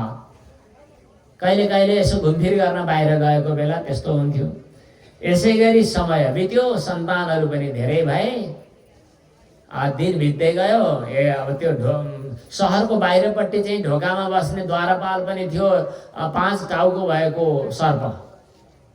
अनि बिचमा अरू अरू द्वारपालहरू, त्यहाँ कामदारहरू पनि थिए सबै। एकपटकको कुरा हो, शत्रुको मुलुकबाट भने पराईहरूले आएर आक्रमण गरे। त्यो आक्रमणमा परेर त्यो ढोकामा बस्ने द्वारपालले एकछिन त लडाइँ गर्यो, अनि नसकेर त्यो पनि हार खायो र पछारियो। उनीहरूले आएर आफ्नो सहरमा आगो लगाइदिए। आगो लगाइदिएपछि त भाग भयो। पहिला त लडाइँ गर्न खोजेको, जित्न सकिएन, सबै मरे। मर्ने बेलामा त्यो स्त्रीमा आसक्त भएको हुनाले त्यो पुरञ्जन पनि फेरि स्त्री भएर जन्मिएछ। अर्को जन्ममा स्त्री भएर जन्मिएछ। स्त्री भएको बेलामा पनि उसको त्यस्तै फेरि बिहाबारी यताउति के भयो। अनि फेरि त्यो पति मर्यो भनेर स्नान गर्न थालेको बेलामा नजिकमा ती स्नान गरेर बाहिर निस्किँदाखेरि सबै कुराहरू देखिएन। ती अभिज्ञात नाम गरेका साथी भेटिए। कुरा बुझ्नुभयो? बुझिएन। अरूको कथा भए बुझिएन भन्नु, यो कथा त हजुरकै हो राजन, हजुरकै। त्यो पुरञ्जन नाम गरेको राजा भनेको के हो? हजुर जीवात्मा हो। अभिज्ञात नाम गरेको साथी भनेको के हो? परमात्मा हो। परमात्मा र जीवात्मा त उस्तै एउटै वृक्षमा बसेका चरा दुईटा जस्तै, दोष पर्णौ सयुजौ सखाय, साथी त हुन् नि। समाना ख्यातिर्यस्य। परमात्मामा पनि चैतन्य सत्ता मूल, अनि यो जीवात्मामा पनि उसैको अंशको रूपमा चैतन्य सत्ता। चैतन्य सत्ता उस्तै भएको हुनाले, सत्ता चित्ता आनन्द रूपता उस्तै भएको हुनाले यो जीवात्मा पनि उही परमात्माको साथी हो। तर आफ्नो साथीलाई नबिर्सनु पर्ने। बिर्सेर हिँड्यौ तिमी, कहाँ गयौ? हिमालयको दक्षिणपट्टि, कहाँ? यतै। त्यो सहर भनेको के हो भन्दा यही शरीर हो। यो शरीरमा भव्य हरेक किसिमका ढोकाहरू छन्। 9वटा ढोका। यता नाकका प्वाल, कानका प्वाल, आँखा, जिब्रो, मुख, मलद्वार, मूत्रद्वार, यतिका भव्य सुविधा सम्पन्न सहर छ यहाँ। अनि 5वटा शिर भएको द्वारपाल भनेको यहाँ प्राण बसेको छ। प्राण, अपान, व्यान, समान, उदान। यो भव्य महलमा घुम्दै फिर्दै आउँदा त्यहाँ एउटी नानी युवती भेटिन्। तिनको नाम हो बुद्धि। यो जीवात्माले बुद्धिको साथ पायो अनि बुद्धिसँगै रमाउन थाल्यो, बुद्धिसँगै रुनी हाँस्नी गर्न थाल्यो। अनि बुद्धि जहाँ जीवात्मा त्यहाँ। अनि बुद्धि र जीवात्माको भेद नै हुन छोड्यो। अनि हरेक कुराहरू यस्तै गरी समय बित्दै थियो। कति समय बित्नु र केही समय पछाडि अनि कालले आएर आक्रमण गर्यो। ज्वरो आयो, शरीरमा आगलागी भयो, कालले आक्रमण गर्यो, प्राण पनि गयो। त्यसपछि अब छटपटाएर आत्तिएर बसिरहेको थियो। आफ्नो प्रारब्ध अनुसार, आफ्नो संस्कार अनुसार जसमा चित्त लगाएर मर्यो अर्को जन्ममा त्यही हुन्छ भन्ने शास्त्र वचन अनुसार अर्को जन्ममा स्त्री भएर जन्मियो। स्त्रीमा आसक्त हुने जति पुरुष भएर स्त्री हुने, पुरुषमा आसक्त हुने जति पुरुष हुने। यसको तात्पर्य के होला खै? स्त्रीमा आसक्त हुनुभएका पुरुषहरू स्त्री भएर जन्मिनु भयो होला, अनि पुरुषमा आसक्त हुनुभएका स्त्रीहरू पुरुष भएर जन्मिनु भयो होला। यद्यपि यो नियम हरेक ठाउँमा हरेक क्षण लाग्छ र तत्काल त्यही हुन्छ भन्ने छैन। अघिल्लो जन्मको स्त्री अर्को जन्ममा स्त्री भएको शास्त्र वचन पनि पाइन्छ। तर संस्कार अनुसारको जन्म हुन्छ। अन्ते या मति सा गति, यो शास्त्र वचन हो। यसरी आफ्नो संस्कार अनुसार स्त्री जन्ममा जीवात्मा प्राप्त हुन्छ। अलमल गरिरहन्छ, यसै गरी भौतारिरहन्छ। तर कुनै दिन भगवत कृपा भयो भने, सद्गुरु मिल्नु भयो भने, सद्गुरुको उपदेशबाट भगवानको सेवा गर्ने अवसर मिल्यो भने भगवानसँग भेट हुन्छ। त्यो हो अभिज्ञात नाम गरेको साथीसँग भेट हुनु। अभिज्ञात नाम गरेका साथीले उपदेश गर्नुभयो, हे जीवात्मा, तिमी म भन्दा अलग होइनौ, तिमीले आफूलाई यसरी चिन्ता मानेर बस्ने होइन। तिमी हामी सँगै थियौँ, सँगै रहनुपर्ने हो। हाम्रो साहचर्य चाहिन्छ। हंसौ अहम च त्वंचार्य सखायौ मानसायनौ अभूताम अन्तराबौक सहस्र परिवत्सरान् सत्वं विहाय मां बन्धो गतो ग्राम्यमतिर्महिं विचरन् पदमद्राक्षी कयाचित् निर्मितं स्त्रिया अहं भवान् न चान्यस्त्वं त्वमेवाहं विचक्ष्वभो ननौ पश्यन्ति कवयः छिद्रं जातुमनागपि। हजुरमा र ममा वास्तवमा विचार गरी हेर्ने हो भने म ईश्वर हुँ, तिमी जीव हौ। तर जीव भए पनि तिमी म भन्दा भिन्न होइनौ, म तिमी भन्दा भिन्न होइन। विचार गरेर हेर, जो तिमी हौ त्यही म हुँ, जो म हुँ त्यही तिमी हौ। ज्ञानी पुरुषले हामी दुईमा भेद देख्दैनन्, अन्तर देख्दैनन्। जसरी एउटा पुरुषले आफ्नो शरीरको छायालाई अथवा ऐनालाई देखेर अलग हो भन्ने अनुभव गर्दछ, तर वास्तवमा अनुभव होइन। बिम्ब प्रतिबिम्ब बिम्बभन्दा फरक होइन। त्यसै गरी जीवात्मा परमात्मा भन्दा भिन्न होइन। यस प्रकार भगवानले आरती दिइसकेपछि अथवा हंसावतार भगवानले अब दिइसकेपछि पुरञ्जन पनि मुक्त भए भनेर त्यो प्रसङ्ग ल्याएर त्यो जीवात्मालाई परमात्माको सान्निध्य प्राप्त गरेपछि मुक्ति मिल्दछ भन्ने उपदेश दिनुभयो। यस प्रकार प्राचीन भएको प्रसङ्ग सहित यो चतुर्थ स्कन्ध लगभग पूर्ण हुन्छ। यसै प्रसङ्गमा नारद मुनिले प्रचेतालाई उपदेश दिनुभएको र प्रचेताहरूको पनि मोक्ष गति भएको प्रसङ्ग आएको छ। यिनै प्रसङ्ग सहित आज तृतीय स्कन्ध र चतुर्थ स्कन्धका प्रसङ्गहरू पूर्ण भएका छन्। अब बाँकी प्रसङ्ग सहित चतुर्थे कृष्ण जन्मनी, भोलि त एकदम दौड लगाउनु छ। भगवान श्री कृष्णको जन्मको तयारीसम्म पुर्याउनु छ। भोलि उत्साहका साथमा उपस्थित हुनुहोला। भागवत कथामृत पान गर्नका लागि यी शब्द पुष्पहरू भगवत चरणमा समर्पण गर्दै हजुरहरू सबैको हृदयभित्र विराजमान श्याम सुन्दर भगवान पूर्ण ब्रह्म परमात्मालाई कोटि कोटि नमन गर्दै आजका कथा प्रसङ्गहरूको विश्राम हुन्छ। हरि ओम तत्सत। नारायण श्रीमन्नारायण नारायण नारायण श्रीमन्नारायण नारायण नारायण।